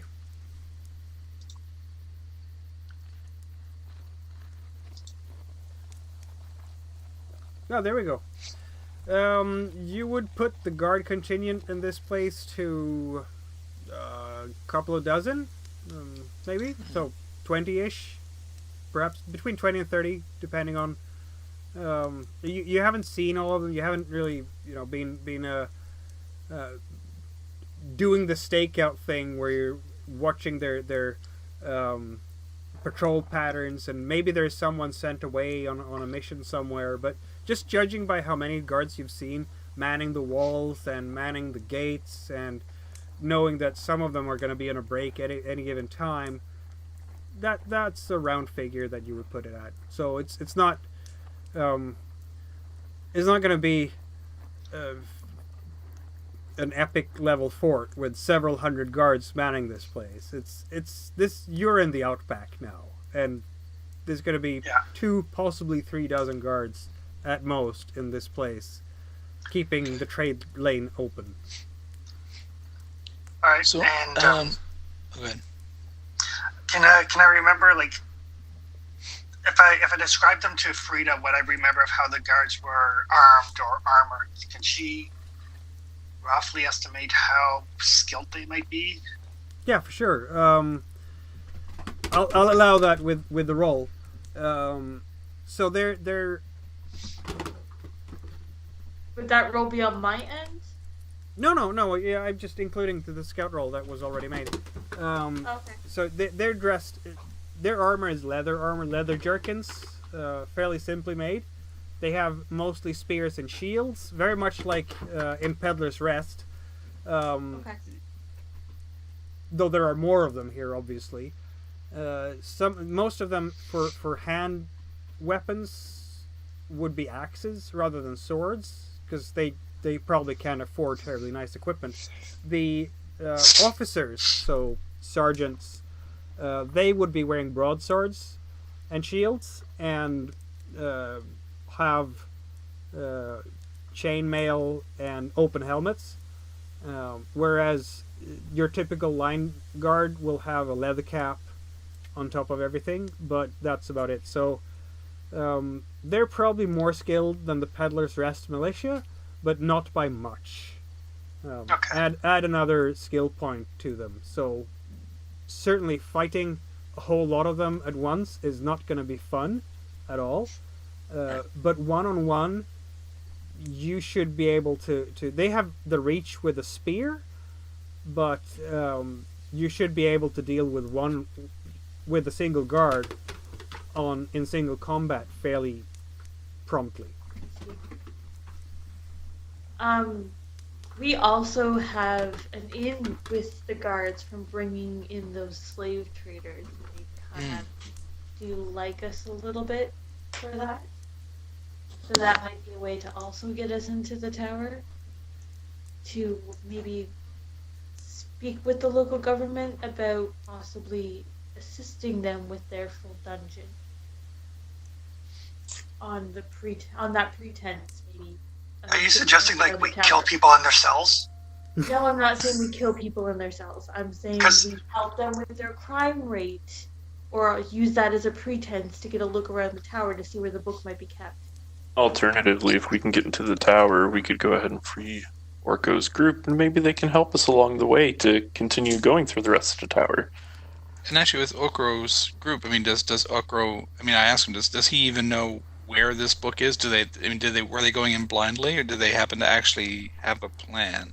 We heard, well, the legend that we heard was that the book was in the tower. But, we didn't see it. And our, sorcerer could not feel it with magic. Said it must be hidden. I'm just gonna Did you search throw many this rooms? in there. Oh, we made our way in during the night and through a back door, and I found it, and we managed to get up to the second floor and searched some rooms, but then we had to run. How many floors is the tower? 3. So, What if this local leader just has a thing for flushing out thieves, and this whole book thing is a big ass red herring? I don't think so. I've heard of the legend myself, and based off everything that I know of the legend, and Raynar is trying to remember because he's a really old fellow, and I forgot to ask the DM at the time. We were in with the Balatula, the old goblin woman. Was there happen to be any books laying out on the table with those like bird bones? No, she didn't have books. Okay. Yeah, so it actually references exactly everything that's nearby, and according to legend, it was actually with the goblins, but obviously the goblins is saying it's here, so.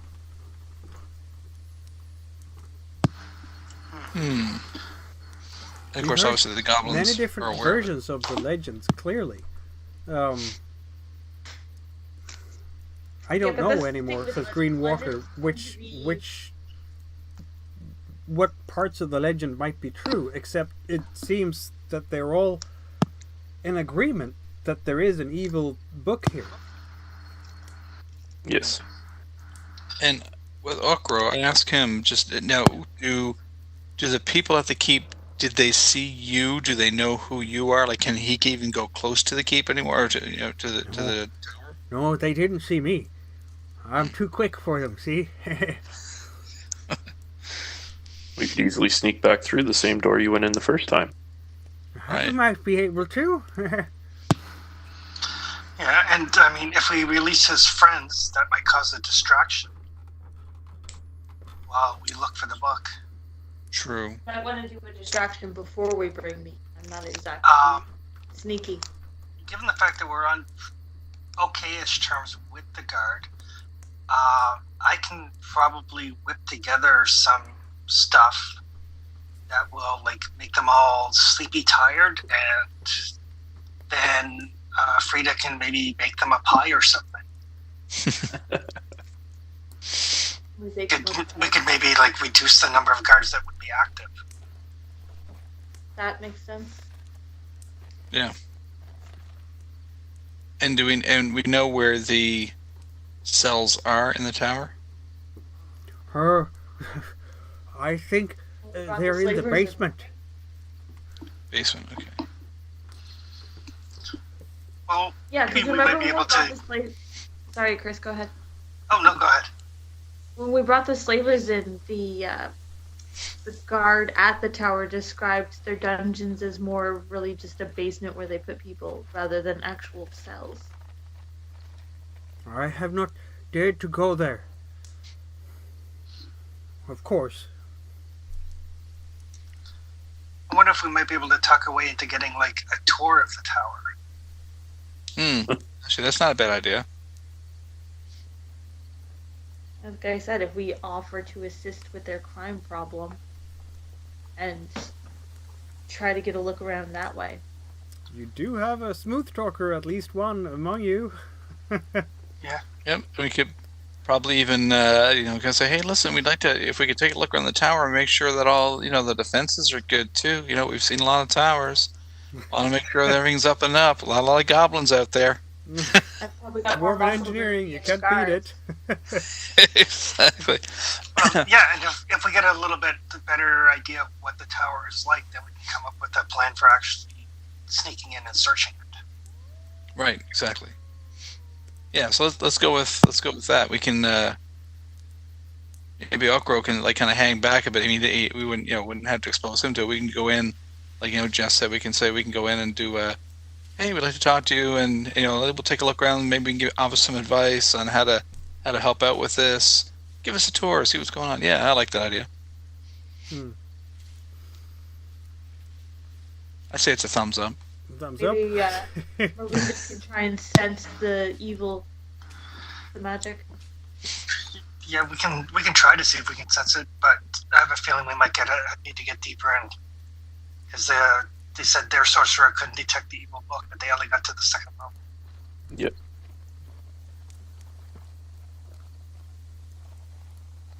Right. Before you leave the dwarves behind, Bodgar will shake your hands intensely. Very happy with how this all turned out so far. Except of course Thulman is still griping about things.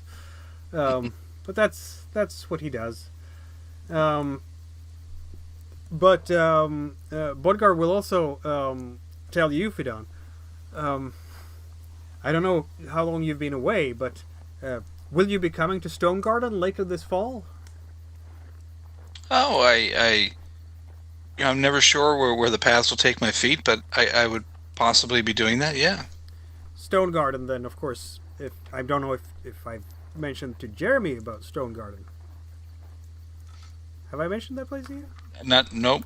Okay. But Stone I'm Garden playing is, with it. in fact, basically the capital of Dwarvendom. I mean, yes, there are several different clans, but this is said to be sort of the origin place of dwarves.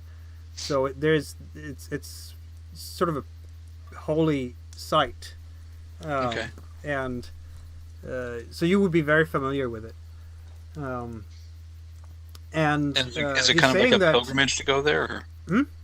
Is it like a pilgrimage to go there, or? Yeah, and he's saying that the festival for this year, the Veneration of the Earth,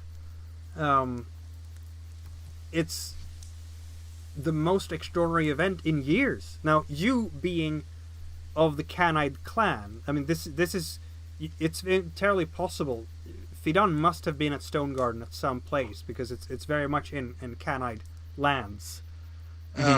Even if he doesn't live there himself, if that's not his home, it's certainly a place he must have been to at some point in his life.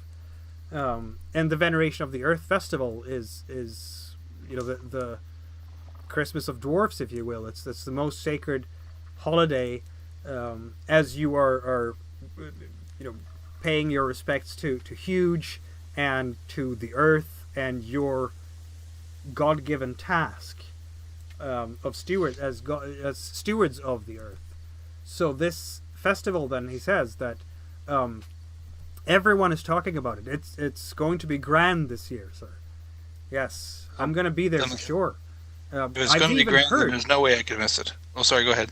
I've even heard that the royal children of the Belderan clan are going to be there and discuss their father's succession. It could be a major event. And dwarves know how to throw a party. We do that, sir. We do.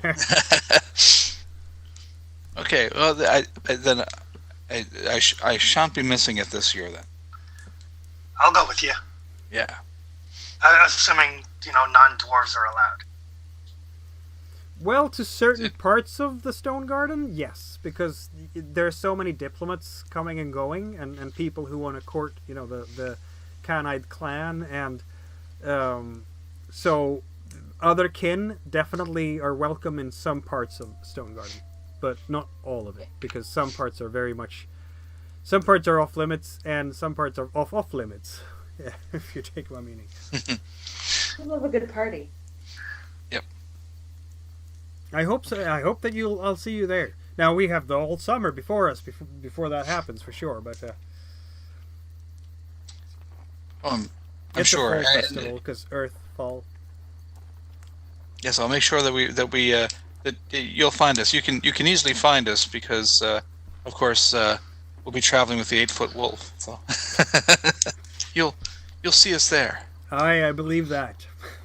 Thank you again very much, all of you. And if you could talk to Lady Norinda in the keep and maybe get her to lower the taxes a bit, that would not go amiss either. I've tried to, but maybe we can help each other out with that as well. That is our goal. Indeed. Yeah, and so you I suppose you part ways with the dwarfs this afternoon, and go back to the keep, Fort Riverstone. I'll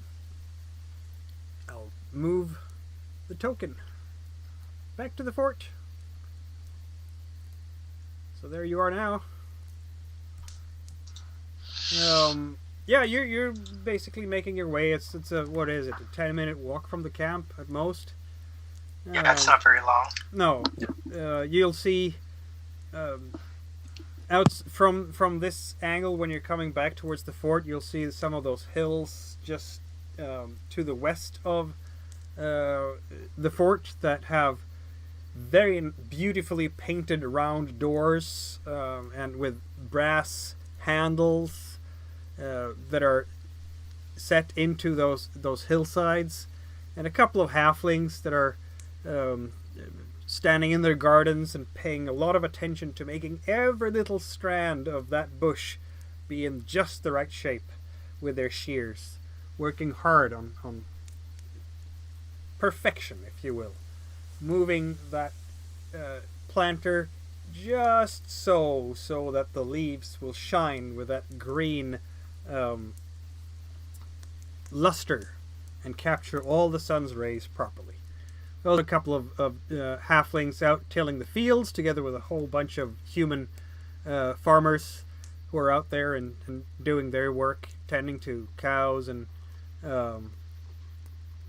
getting the planting season ready, basically. You can feel that rich soil smell on the air as they're turning it up with their plows and getting ready for the new season, seasonal growth.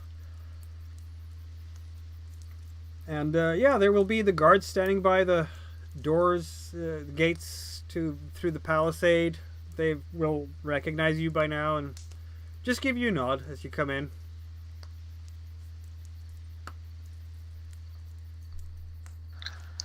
I'll wave at them as we enter. Same. How was your? We heard the rumor that you were out chasing goblins.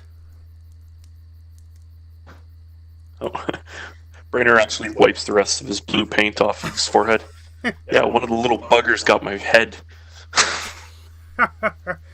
Well, did you at least skewer some of them? Wish I had some tomatoes. Mm. Yeah, probably a dozen or so of them. Yep. Lousy thieves. Well, that'll teach them. That's right. Thieves deserve whatever comes to them. Exactly. That's what I say. Speaking of which, you're just coming right on time. If you go to the temple now, the Raven Sister will deal with one of the thieves with Lady Norinda. Yes. Excellent time. When you I'd say- love to see that. When you say deal with a thief, what do you mean exactly? Meet that proper punishment, of course. Well, which is, like, do thieves get like a stern talking to and some time in jail, or do they get like their hands cut off? Oh, I think it's going to be a bit more aggravating than that this time. This time, Oh, what did the thief steal? Oh, they tried to steal something really important. That's what I know. Sneaking into the keep. Okro looks screamingly uncomfortable, but is very good at hiding it. So somebody snuck into the keep to try to steal something valuable, and now they're about to get their what's for. Exactly. Oh, I am very interested in what this punishment might potentially be. Hmm. yeah, absolutely. Yes, let's go. Before we miss it. Great. So, it's a very short walk to come across the muddy courtyards of Fort Riverstone. And you get into the temple of the Raven Sisters is sitting there next, sort of on the backside of you will notice that when you're coming in from this particular gate, it's not the first house that you will see, though you can see the roof of it from if you look above the so-called tavern. So you'll have to go a little bit around to get to it, but yeah, there is a bit of a crowd out there and close to the temple, and there is indeed the Raven Sister and Lady Norinda. The Raven Sister is dressed with some kind of crown made out of looks like vines plus stag horns that she's woven together, or someone has. And Lady Narendra is standing with, well, she's pretty much dressed with the same clothes that she usually wears. Sturdy work clothes. They're this is not a noble woman who would be afraid to get her hands or her feet or knees dirty. She's dressed the part with very high boots that can take a lot of a beating in mud and potentially blood, who knows, and with dark tunic made out of sturdy but very, very well crafted wool, and her cloak, gray one with nice fur lining that separates her from most of the others here in terms of just the quality of clothing. But definitely a warrior woman in terms of how she's moving. And yeah, she can handle that sword at her side. That Frida would think. Is this our first look at Lady Lorinda? You might have seen her in the distance before. She hasn't introduced This is herself my first necessarily. close look. I think she did talk to you when you just arrived and said that Okay. she thanked you for handling the slavers, right? Okay. And it seems like, in fact, that the guard might have been misinformed because it's not one of Ojro's companions standing there. It is, in fact, one of the slavers. Okay. Oh, well, that's different then. I will whisper Is- to Marita while we're standing here, though. Yep. And do you think you can tell if there's any magic coming off of her without notifying her about it? Well, I don't know if she can. I don't know if she can tell. If I can tell that there's magic going on. Well, you could do... this is the tricky bit here. So, you can cast your sense magic. Other spell workers could cast obscure magic.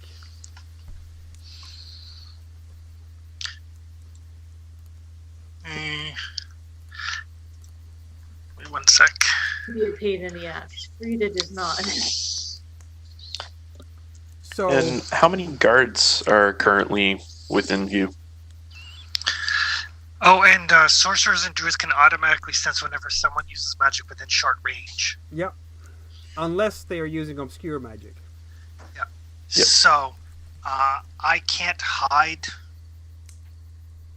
me detecting magic. So, if she is a sorcerer or a druid, then she might be able to tell that I'm doing something. And I don't know if we want to tip our hand. Well, Yeah, you can... Wait, let me rephrase you that. can use your obscure magic for your sense magic. I don't know if I want her attention focused on me. No, and that makes sense. I'm just trying to figure out if she's cursed or not. The old man here, who's towards the end of his life anyway, if he draws attention, But well, he's had a good run. But how you could do this, if you want to do a sense magic without her noticing, you can obscure your sense magic, which is just another willpower point. Yeah, I don't have enough willpower to do both. Fair enough. So, Mike? And I think obscure magic, I think, is rank 2. is it? It is, yes. Yeah, so you need 3 willpower to do it.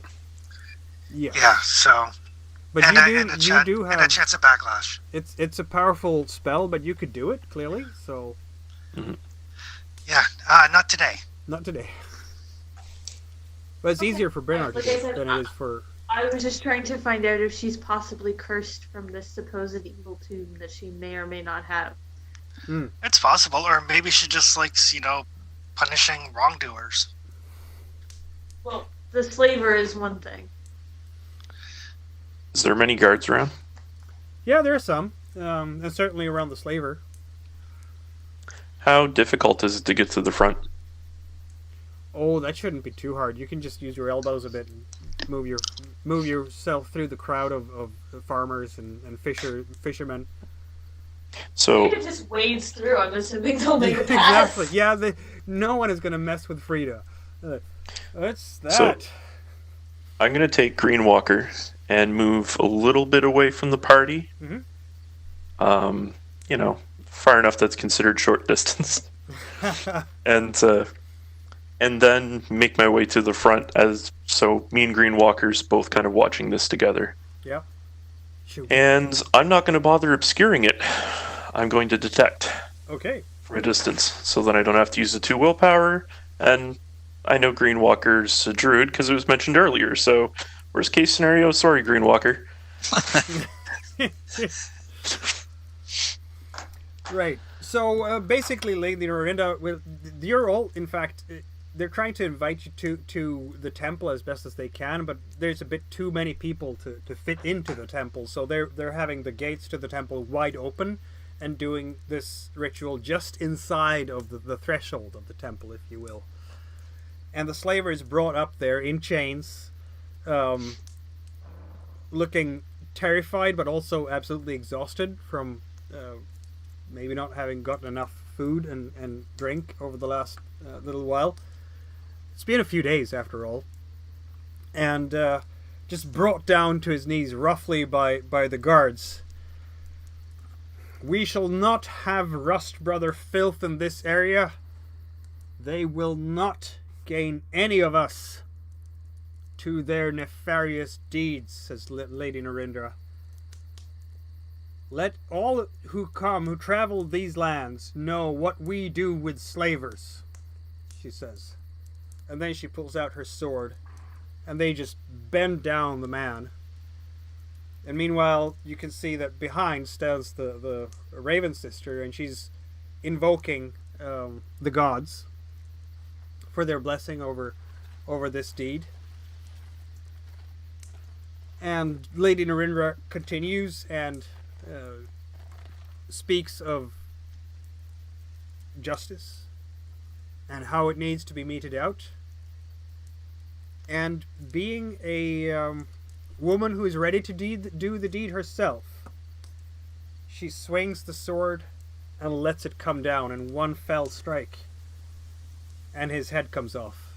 And the blood just gushes out over the floor in torrents from the arterial flow across the floor. Frida looks appreciative and maybe a little bit a little wild at the moment. I'll somebody that's near me in the crowd, I'll say, "Is this just for slavers, or because I thought they were punishing a thief?" So when somebody it's for steals, those filthy slavers now. so what would have been what punishment did I miss for a thief then? Because I was kind of hoping to see that. Oh, I think they'll take their hands, I think. Oh, just their hands. Aye. Hey, just common thieves, right? Though, I would say not entirely common thieves, are they? Because I think they're from elsewhere. Raynar steps a little bit back when he sees this going on. Yeah, it's just when we're on our way here, the guards was like, they're going to punish some thieves. And I was like, oh, that I'm, eager to see. But I was not expecting this. It's all a bit intense. Well, filthy slavers coming here trying to steal our people? Oh, no, I understand that. I mean, I'm one of the people that helped arrest these slavers. And good on you, young lady. I don't know. It's probably an old man she's talking to. I'm just... Yeah. So not all the punishments are like capital offenses. It's not one of those towns. Well, come to think of it, if an outsider comes here to steal, maybe that should be a proper way to keep them on the straight and narrow, as it were. That's true. That's a very good It's point. an outsider, I mean. There are many vile folk outside these walls, I'll tell you that. Oh, yes, without a doubt, there are many. All right, and then I'll just kind of like edge my way away from him. Creepy old man.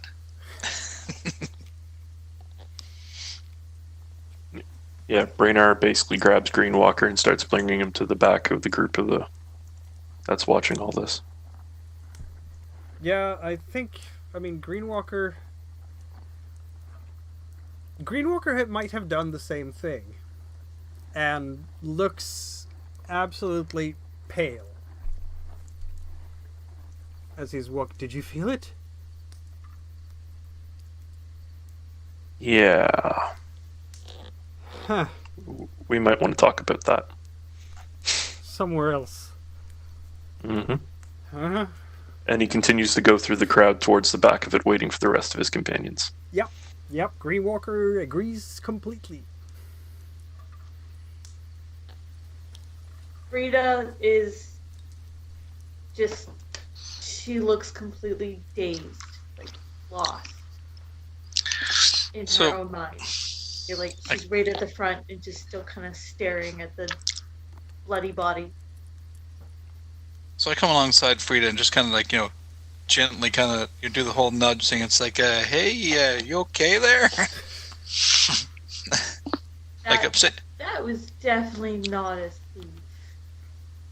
No, it wasn't. How about we back up a little bit towards the back? Yeah, maybe you need a timeout, a little break. I should probably not be so near to all of this blood. Yeah. She will back up some. So I try to escort Frida gently back towards Braynar, and actually I'm not sure. Because I don't think Marina's close by. I'll be meeting up with them towards the back. Okay. Kind of nudged out of it, she'll come away. But well, that was not what I was expecting. Yeah, almost a little too sacrificial. that was more than a public execution. Well, according to one of the guys that I talked to, apparently, if you're a thief, they might just cut off your hands. But if you're an outsider who has come to town to steal, then it could be a lot like that. So I've been in towns that dealt with outsiders that way. That's not just a public execution. Frida looks like she's having some flashbacks. It's true that most towns tend to have like hangings and things like that. Yeah. I just want to put it out there that, heading towards the northern coast, still on the table.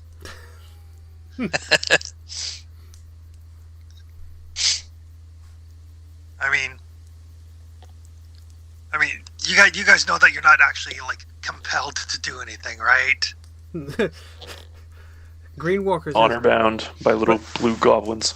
But Yeah. we cannot turn a blind eye to this. Green Walker seems absolutely shaken. Hands are shaking a bit too. I'm more than willing. This is feeling a little Let's do too it. close to home. I don't like it.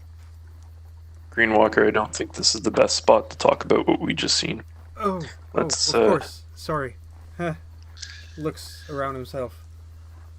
Let's go see if we can find someplace private to discuss. Yeah, see if we can get a room at the tavern or something. It doesn't Or even up really with the, have private rooms at the tavern. I You guess could possibly walk back towards the dwarf encampment. that might be it. As you're kind of Yeah. conferring Sounds what like you a might want to really do, good idea. you will recognize a familiar halfling lady coming up to you. There you are. Oh, Hey, Rosalind. How have your expedition fared? We were successful on returning some stolen gold and blue trinkets. Oh, I see. Yes. You have something slightly blue over your eyebrow there? Long story. Yes. Well, There was naked goblins, and well, we'll leave it at that. yes. Let's leave it at that. She says, and she has a little bit of a blush on her rosy cheeks. Anyway, I've been trying to make progress with Lady Narinda here, but she's very stubborn. I'm not terribly pleased with the situation, to be frank. the taxes? Yes. Yeah, Brogar mentions also something similar, and he pleads to see if pleads to see if there's anything that we can do to convince her otherwise on some of these taxes. Maybe if we can make meeting with her directly, we might be able to convince her otherwise. I would be most willing to let you try. I've maybe she will respond better to someone other than me. I don't know if I said something wrong, but I tried my best. I usually am very good at designing contracts and such like, but in this case, even my gifts seem to be insufficient. But I will definitely be very happy for any assistance on that accord. But otherwise, this seems the most peaceful place. I'm very pleased to see that they have swift justice. That will be excellent for future, for the future trade route, basically. Yes, as we can guarantee that our wares will be able to traverse these lands without interference from rogues or bandits or slavers. So that is at least something that I have to say that I appreciate. Well, they are efficient, that's for sure. Indeed. It's important. Very well. I will leave you to it. I was just happy to see you again. And certainly if we could sit down and negotiate with Lady Narendra together at some point, I would be happy to accompany you on that. Is that something that you could arrange, or is that something that it would be better for us to try to arrange? I could arrange it for certain. Yeah, you could do that. That'd be fantastic. I'll try again, yes. I'd be happy to accompany you.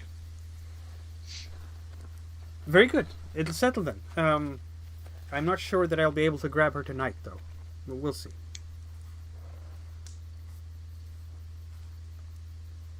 Okay. We've had a busy day, so we're just gonna make our way back to the dwarf camp and maybe spend some time relaxing with Darren. But we'll see you maybe tomorrow. Indeed. She will curtsy very nicely. Her manners are impeccable, Fidan will appreciate. And then leave you to it. Okay. So yeah, if we get caught breaking into the tower, that's what's in store for us. Right. Yeah, not a small thing. So I'm assuming at this point we're walking back to the encampment, 10 minutes to ourselves and relatively alone. Yeah, exactly. Okro and Greenwalker will be with you, mostly because they don't have anywhere else to be, and Greenwalker definitely wants to discuss this in depth with you. So, before we meet the encampment, there was something underneath the floorboards where he was beheaded. Greenwalker is nodding. And I don't mean straw. There was some type of demonic magic or seal underneath that was actually absorbing the blood. Oh. So, yeah, that's the thing, and that's probably why they just go, no pun intended, straight for the head. So there is an evil in the city that needs to be vanquished. Greenwalker is just nodding intensely. Listen to Master Brennar. He's quite right.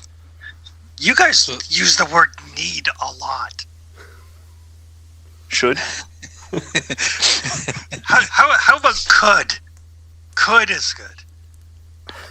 We could deal with this.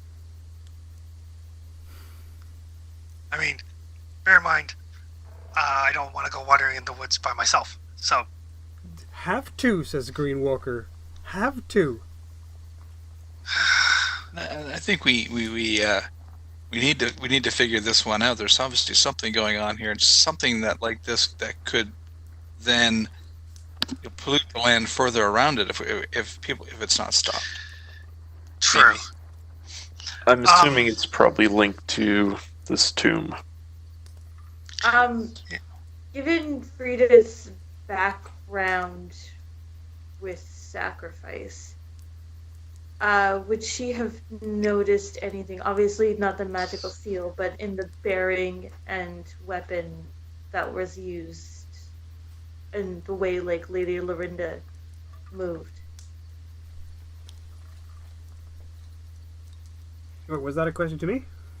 Yes. Oh, sorry. Okay. Again, sorry. I sort of lost my thread there. I said, given Frida's background with sacrifice, would I have noticed anything about Lady Lorinda's bearing or the weapon or any specific movements? The sacrifices in Wolfkin culture are very different. Much more animalistic, rip and tear, ritual hunting. So this type of very ordered, and the prey doesn't even have a chance to escape, if you will. Even though, I mean, the whole point in the Wolfkin ritual is also that the prey doesn't escape, but that's often because you have the scent and so on. Yeah. And some prey might be able to escape in your... So there's those very...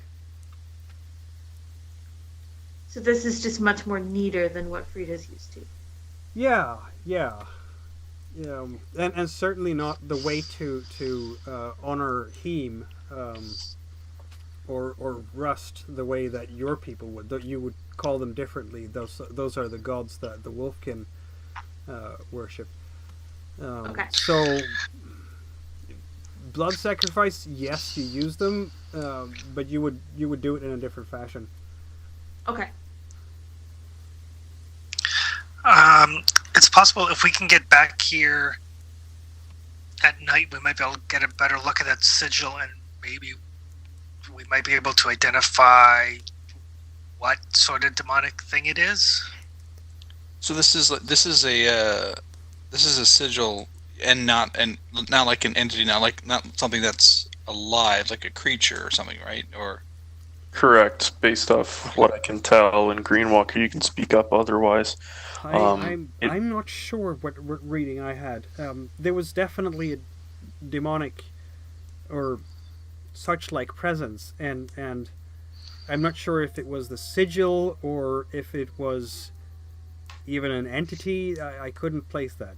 But So is she summoning something or is she feeding something? that's the question. I'm leaning Because if more she's summoning towards. something, we've probably got some time. If she's feeding something, probably less so. I would think more towards the latter than the former, perhaps. I don't think she was working any magic. I think it was under the floorboards. Mm. Well, it's awesome. and under the floorboard. Now that's down. That's in the keep. So there's a basement. Temple. Oh, there's a temple. Oh, right. Yeah. Yeah, so this is a different building than the actual keep. Right. So, Greenwalker, please explain to me. I know that you kind of came in around the same time we did, but have you been anywhere within the temple outside of the main hall? No. Well, I went into the main hall to pay my respects to Raven, of course. But I know what you're thinking, Bernard. Say again? Lady Lorinda might not be the problem. It might be the Raven sister. Now, let's not paint everybody with the same brush. I'm not. But if that's where the demon sigil is, it might not have been Lady Lorinda that put it there. If the Raven sisters have a good hand in the government, they may be influencing things, and it might have been there before Lady Lorinda stepped up to do the sacrifice itself.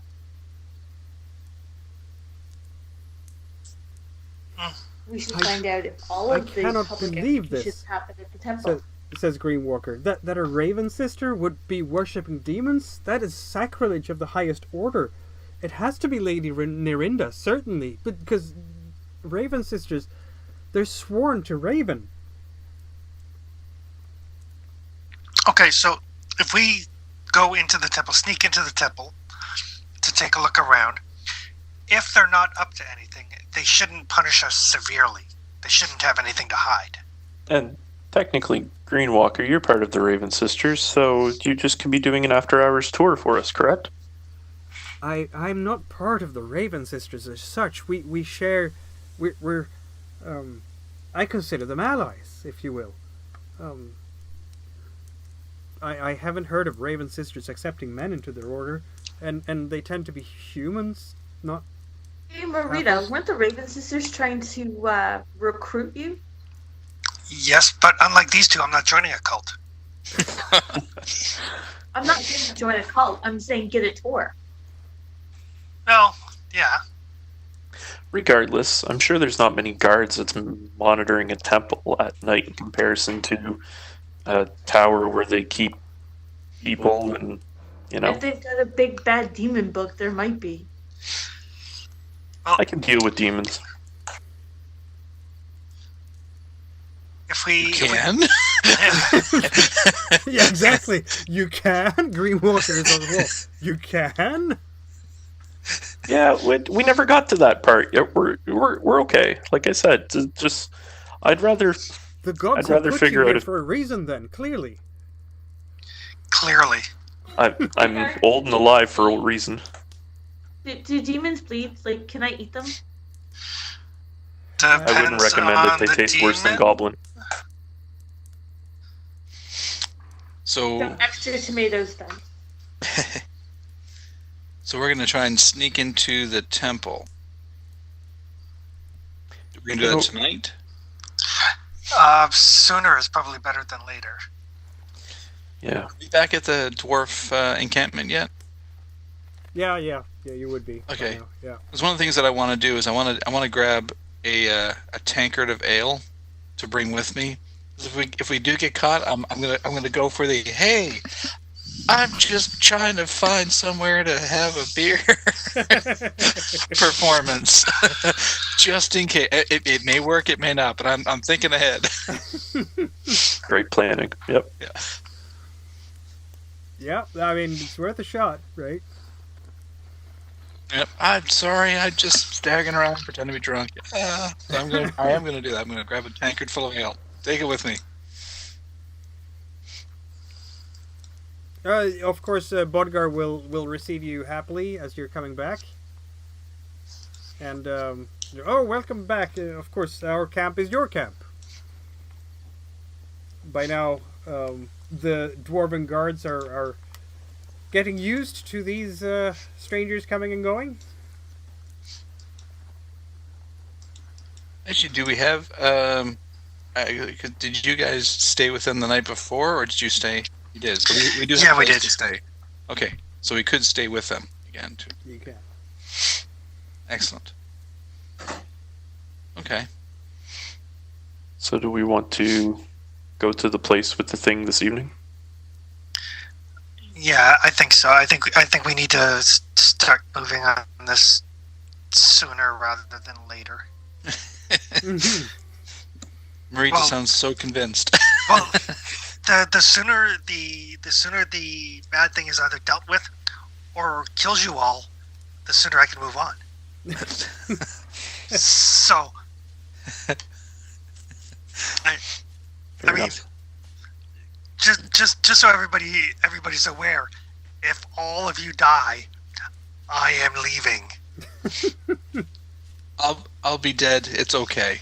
I'll be with Huge. It's fine. Nothing less. So, Just burn my body before you go. no. It's going to be like, oh my god, Frida died, and then I will be out the door and down the street before you hit the ground. So, in the meantime, though, I assume that we have some time until nightfall. Yes, absolutely. And in fact, as Okra has been around you when you're discussing these things, I can help, maybe? I have Do you- some skill with keeping watch and getting into places that are locked. Excellent.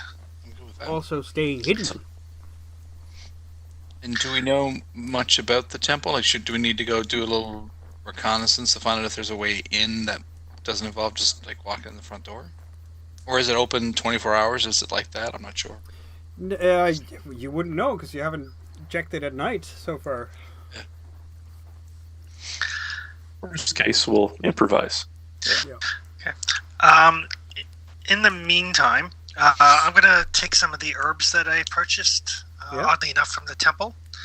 And I am going to see if I can't brew up a sleeping poison. Mm-hmm.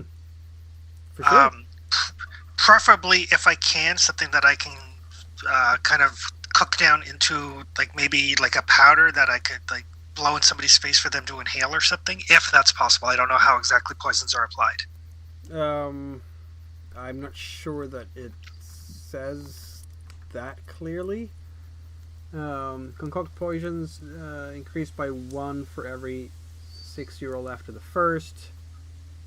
I'm going to say that I'm going to allow you to pick your vector, if you will, and then we stick to that. So for that particular potion, so each potion will have its specific vector. Some can be a paste, some can be a pulver, some can be something you drink. Okay, gotcha. Okay. So I would like to get it into some sort of like numbing powder or something similar. Great. Let's do that. That would be crafting then. Yes. Do you have all the requisite gear and such? Yeah, I picked up some herbs and stuff, and I assume that there's like a small kitchen cauldron or something I can borrow. Yeah, there should be. 186. You need a cauldron. And a fire, and obviously you will find these at the Dwarven encampment, so that shouldn't be too hard. Okay. Let's see the roll, and that's a success. You now have a basic potion. Okay. I'm actually going to try to push that. I want it to be a little bit stronger. Certainly allowed to do that.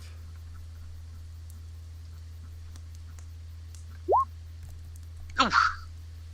Apparently I sampled some. Yes, because it does hit your strength, doesn't it? Yeah. I think it's ready. Oh. So that means, if I'm reading this correctly, so because in the equipment list it says potion has a potency level of 3. So if I'm understanding it correctly, if you had an extra 6, that would be like potency 4 then, I suppose? That's the way it reads to me, because it says it's +1 potency. Exactly. So let's put it at 3 at this point. And, I mean, yeah, that was your pushed roll. So that's it. And then you'll need to have a proper rest to recuperate that. But on the other hand, you have a willpower point. Yep. Let me just add this under that gear. Adrenaline that hits you when you're feeling the effect of the poison after sampling it at just the wrong time. Okay. Anyone else have? Because this will take like a quarter day for you to concoct, which means that you're going to be deep in the night when you're done. So for the rest of the group, it would be an excellent time to use the quarter day to basically rest and regain any hurts along one of your damage tracks. Do you have any blemishes at this point? I can't even remember. No, I do. Yes, indeed. So, I'm going to regain my wits. Also taken some. Exactly.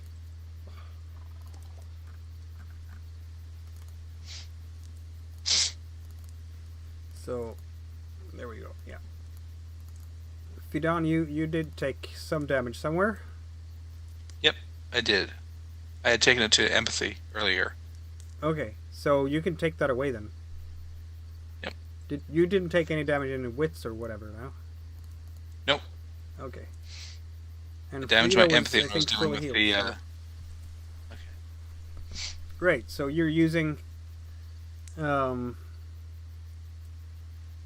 this time to just rest and recuperate and relax a bit before the evening's interesting exercise in potential sneaking. Ochra will look with fascination on Marita's exercises. though he has nothing much to contribute with on that front. I will explain, though. I'll be like, this one makes people sleepy. This one makes people see fancy colors. This one makes them sleep for a really, really, really, really long time. We should have used some of those, he says. So, well, next time I brew up a batch, feel free to stop in and I'll show you what I know. Huh, that sounds good to me. Well, if you need someone to go ahead and, well, look at the place from a hidden location, I can help you with that. I think that would actually be an excellent idea. Mm-hmm. Yeah, for sure. Now, even though like I'm resting, I mean, does like ambling about, consist of resting, or is resting, kind of relaxing in a camp chair kind of thing? As long as you're not doing anything strenuous, that is to say, skill rolls. Okay. You can do, you can loiter about or hang in a hammock or just chat with other people. You don't have to sleep explicitly, though you do have to devote 1 quarter day to that every 24 hours. But you don't have to do that yet. You're not going to suffer from sleeplessness yet. Okay. So you've been up since the first quarter day, and the afternoon was the second, and now in the evening is the third. So then it's the night, which you're gonna be out and doing things and on, which means that you might after that you're probably gonna be tired, and so you're gonna need to sleep after your nightly adventure, or you will end up tired.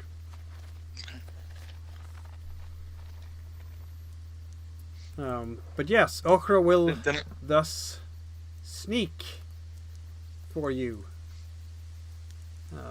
as best as he can.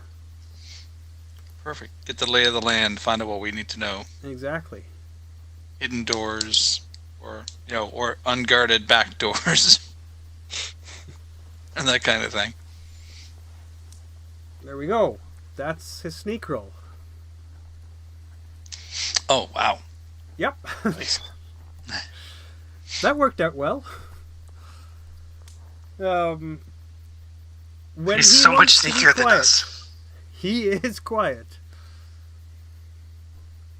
So he basically just sort of walks down towards, and by now he's been coming and going. He's the guy in rags, and the guards aren't even paying attention to him. So he'll be out and doing the stakeout while the rest of you are resting up. And he's going to meet you again in the night and tell you what he knows about the place.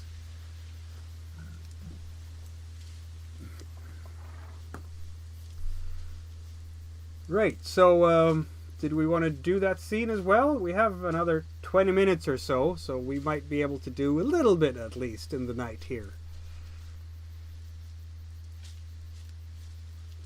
All right. I'm fine. Yeah, Doesn't yeah, matter that's to me. fine. Yep. Yep. Yep.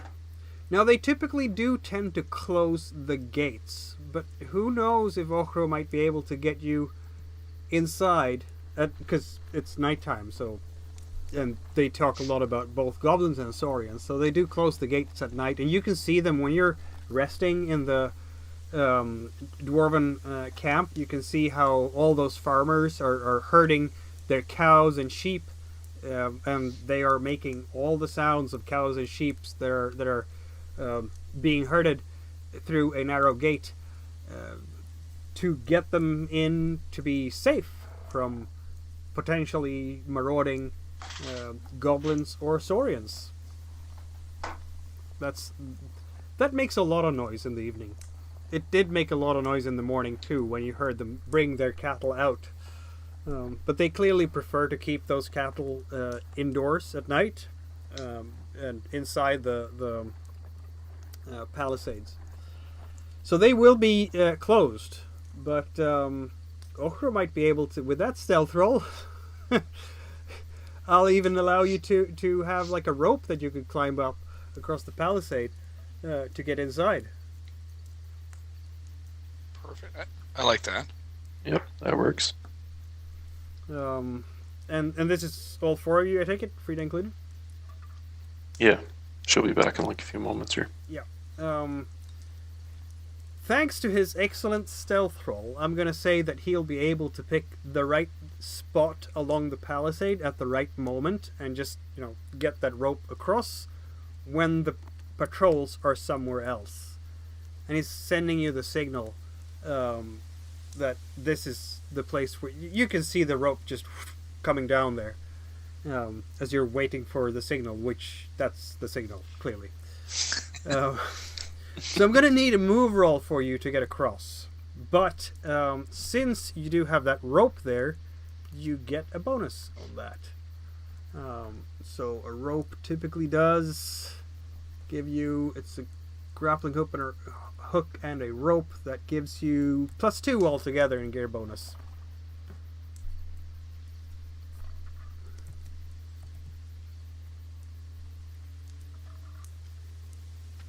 Eek.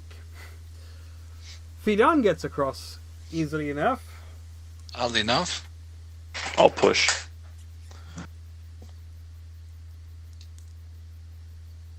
My heart's not really in this, guys. I'm just gonna take a breather here.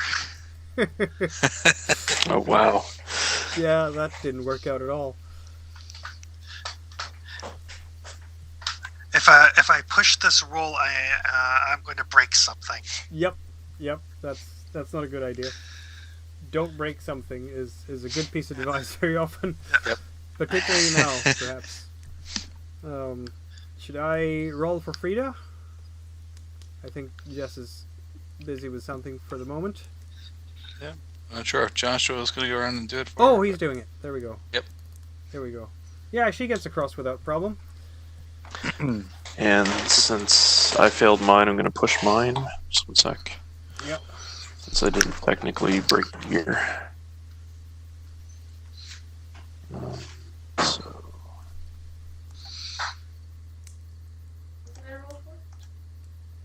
to get across the... To climb the rope that Orho left for us.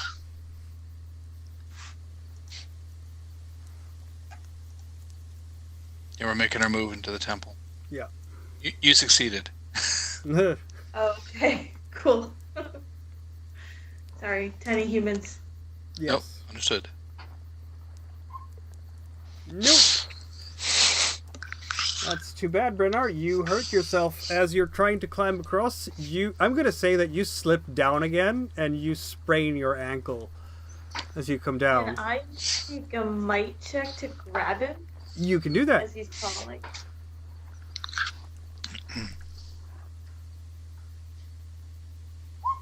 Okay.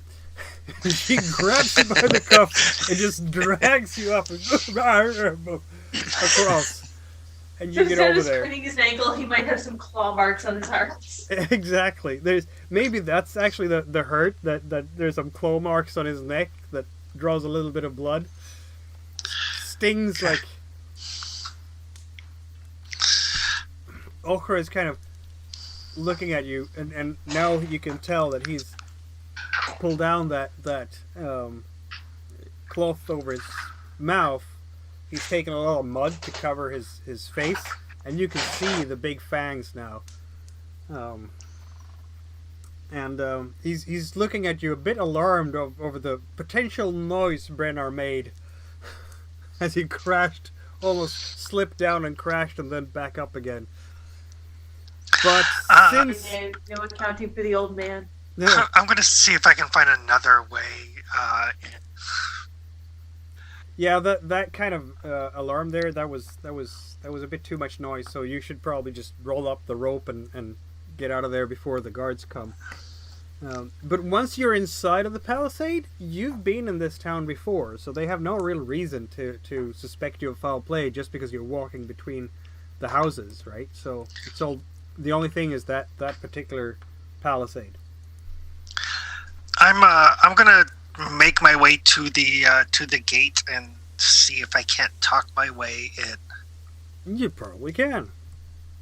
You're getting to the gate, and the gatekeepers. So there's obviously someone there, and right as you get there, there's someone going, "Who goes there?" It's me, Marita. I accidentally stayed too long at the dwarf encampment, but I'm staying at the tavern, and how do I get in? Oh, well, we'll concede to that easily enough. And they do, in fact, let you in. Thank you. I'll ask the guard what his name is, and I will put in a good word whenever I see anybody that looks important to let them know what a fine job you're doing here. How much reputation do you have? You don't have much, do you? No. I have none. You have none. Yeah. Okay. Eventually, you'll probably get some, but I think because you did the thing with the slavers, you still have a bit of a name and a face that people recognize you. Okay. So that could help. Yeah. But so you will get in, but later, because it takes a while for you to walk around. And meanwhile, the rest of you are now inside and heading up towards the temple. And Orho will say that I've been watching. They haven't seen me, and I don't think there are guards, but they did close the gates to the temple, so we will need to be careful, because otherwise, I think it will be easy for them to see. The gates are, well, very much in view. I can help you, though. We need a lookout, and I can work the doors. I'll be the lookout. Is that? Yeah. Whomever is the highest scouting, probably. Oh, scouting. Oh, right. Yep. Yeah, no, that's not me. That's me, but Yeah, I got a 4. That's about it. I've got a 3. Frida scouting is. Yeah, what's Rita's 2? So Really? Brenner. Well, Brenner. I haven't rolled for Green Walker. Should Yeah, you he be is in wit, this guys. expedition? I too? am like lift it up, put it down. Yeah, I'd assume Green Walker would be coming with us so we can Yeah, prove you're that. absolutely right. I'll make his move roll. See if he can get across. Almost forgot about him, didn't I? Yep, he does nicely as well. So he's with you.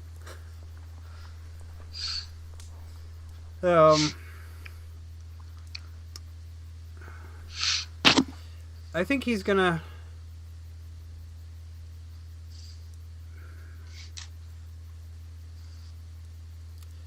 I'm wondering if he can use his. Green Walker's going to say like this: I can help you with listening to the inside of the house very carefully. And he brings out from his satchel a conch that he can use to listen in on what's going on inside the house from afar. Do you want him to do that? Sure. It's not a terribly difficult spell. Words on the wind. So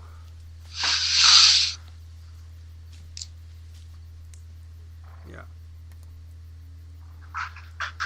How does that work?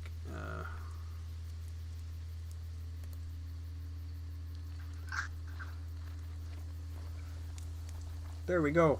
Ooh, it's supercharged. That goes very well for him. He's bringing up the conch and reading the magic words around it, and then listening to it carefully. Sleeping inside. Nothing else. It seems clear enough. Excellent. And so you make your final approach to the temple gates. And since it's now 10 to 11, I think that might be an excellent place to round off the session for tonight before, monsters eat you or something. Because you never know what might be inside the gates and whatnot. There's never anything unspeakably evil in a temple with a demonic seal. Never. Exactly. No, No, of not course at all. not. What's the That's worst what that Why? can I No, thought today. and certainly no tentacles or anything of the sort. Of course not. Also, no giant maws that will try to eat you and drag you to nether worlds and strange dimensions or anything of the sort. Never. Me having done extensive Call of Cthulhu and Delta Green GMing will not come through in any way, shape, or form. It's okay. There's nothing wrong with a few tentacles. Just some sanity, yeah, exactly. All I want for Christmas is my sanity. Yeah, it's the best Christmas songs are the ones about Cthulhu. That we know that, Oh, yeah. don't we? Yes, they are. So I yes, actually have a indeed, kid's that Christmas was. Shoggoths. Say again. I said I have a kid's Christmas book for my kids about Shoggoths. There you go. That's Yes, and I will say that some of the best Cthulhu songs are the ones that get the proper text to the ABBA songs. The stars are right, Cthulhu. Anyhow, I will say thank you so much to everyone who has been watching. It's been a joy. That was the third session of this campaign, and we will return in 2 weeks to see what these intrepid rogues and raiders in the cursed world might discover inside the Temple of the Raven Sister, this ostensibly holy place. What could possibly go wrong? Yeah, this is gonna go so poorly for us.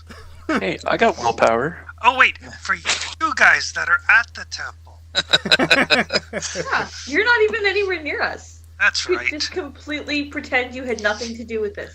Exactly. If I'm not there, how am I gonna know to run away when you all die? Exactly. You'll hear the screams, You'll hear right? the wolfish howls. That's true. The big blue light and half the town disappears. Just take off. That's right. If it looks like the ending to a DC movie, it's time to leave. Oh, Blue sky beam. All right, we'll talk to you guys later. Yeah, Good night, exactly. folks. All right. Thanks, everyone. Thanks, everyone. Thank you. thank Okay. you. Good night. Bye, guys.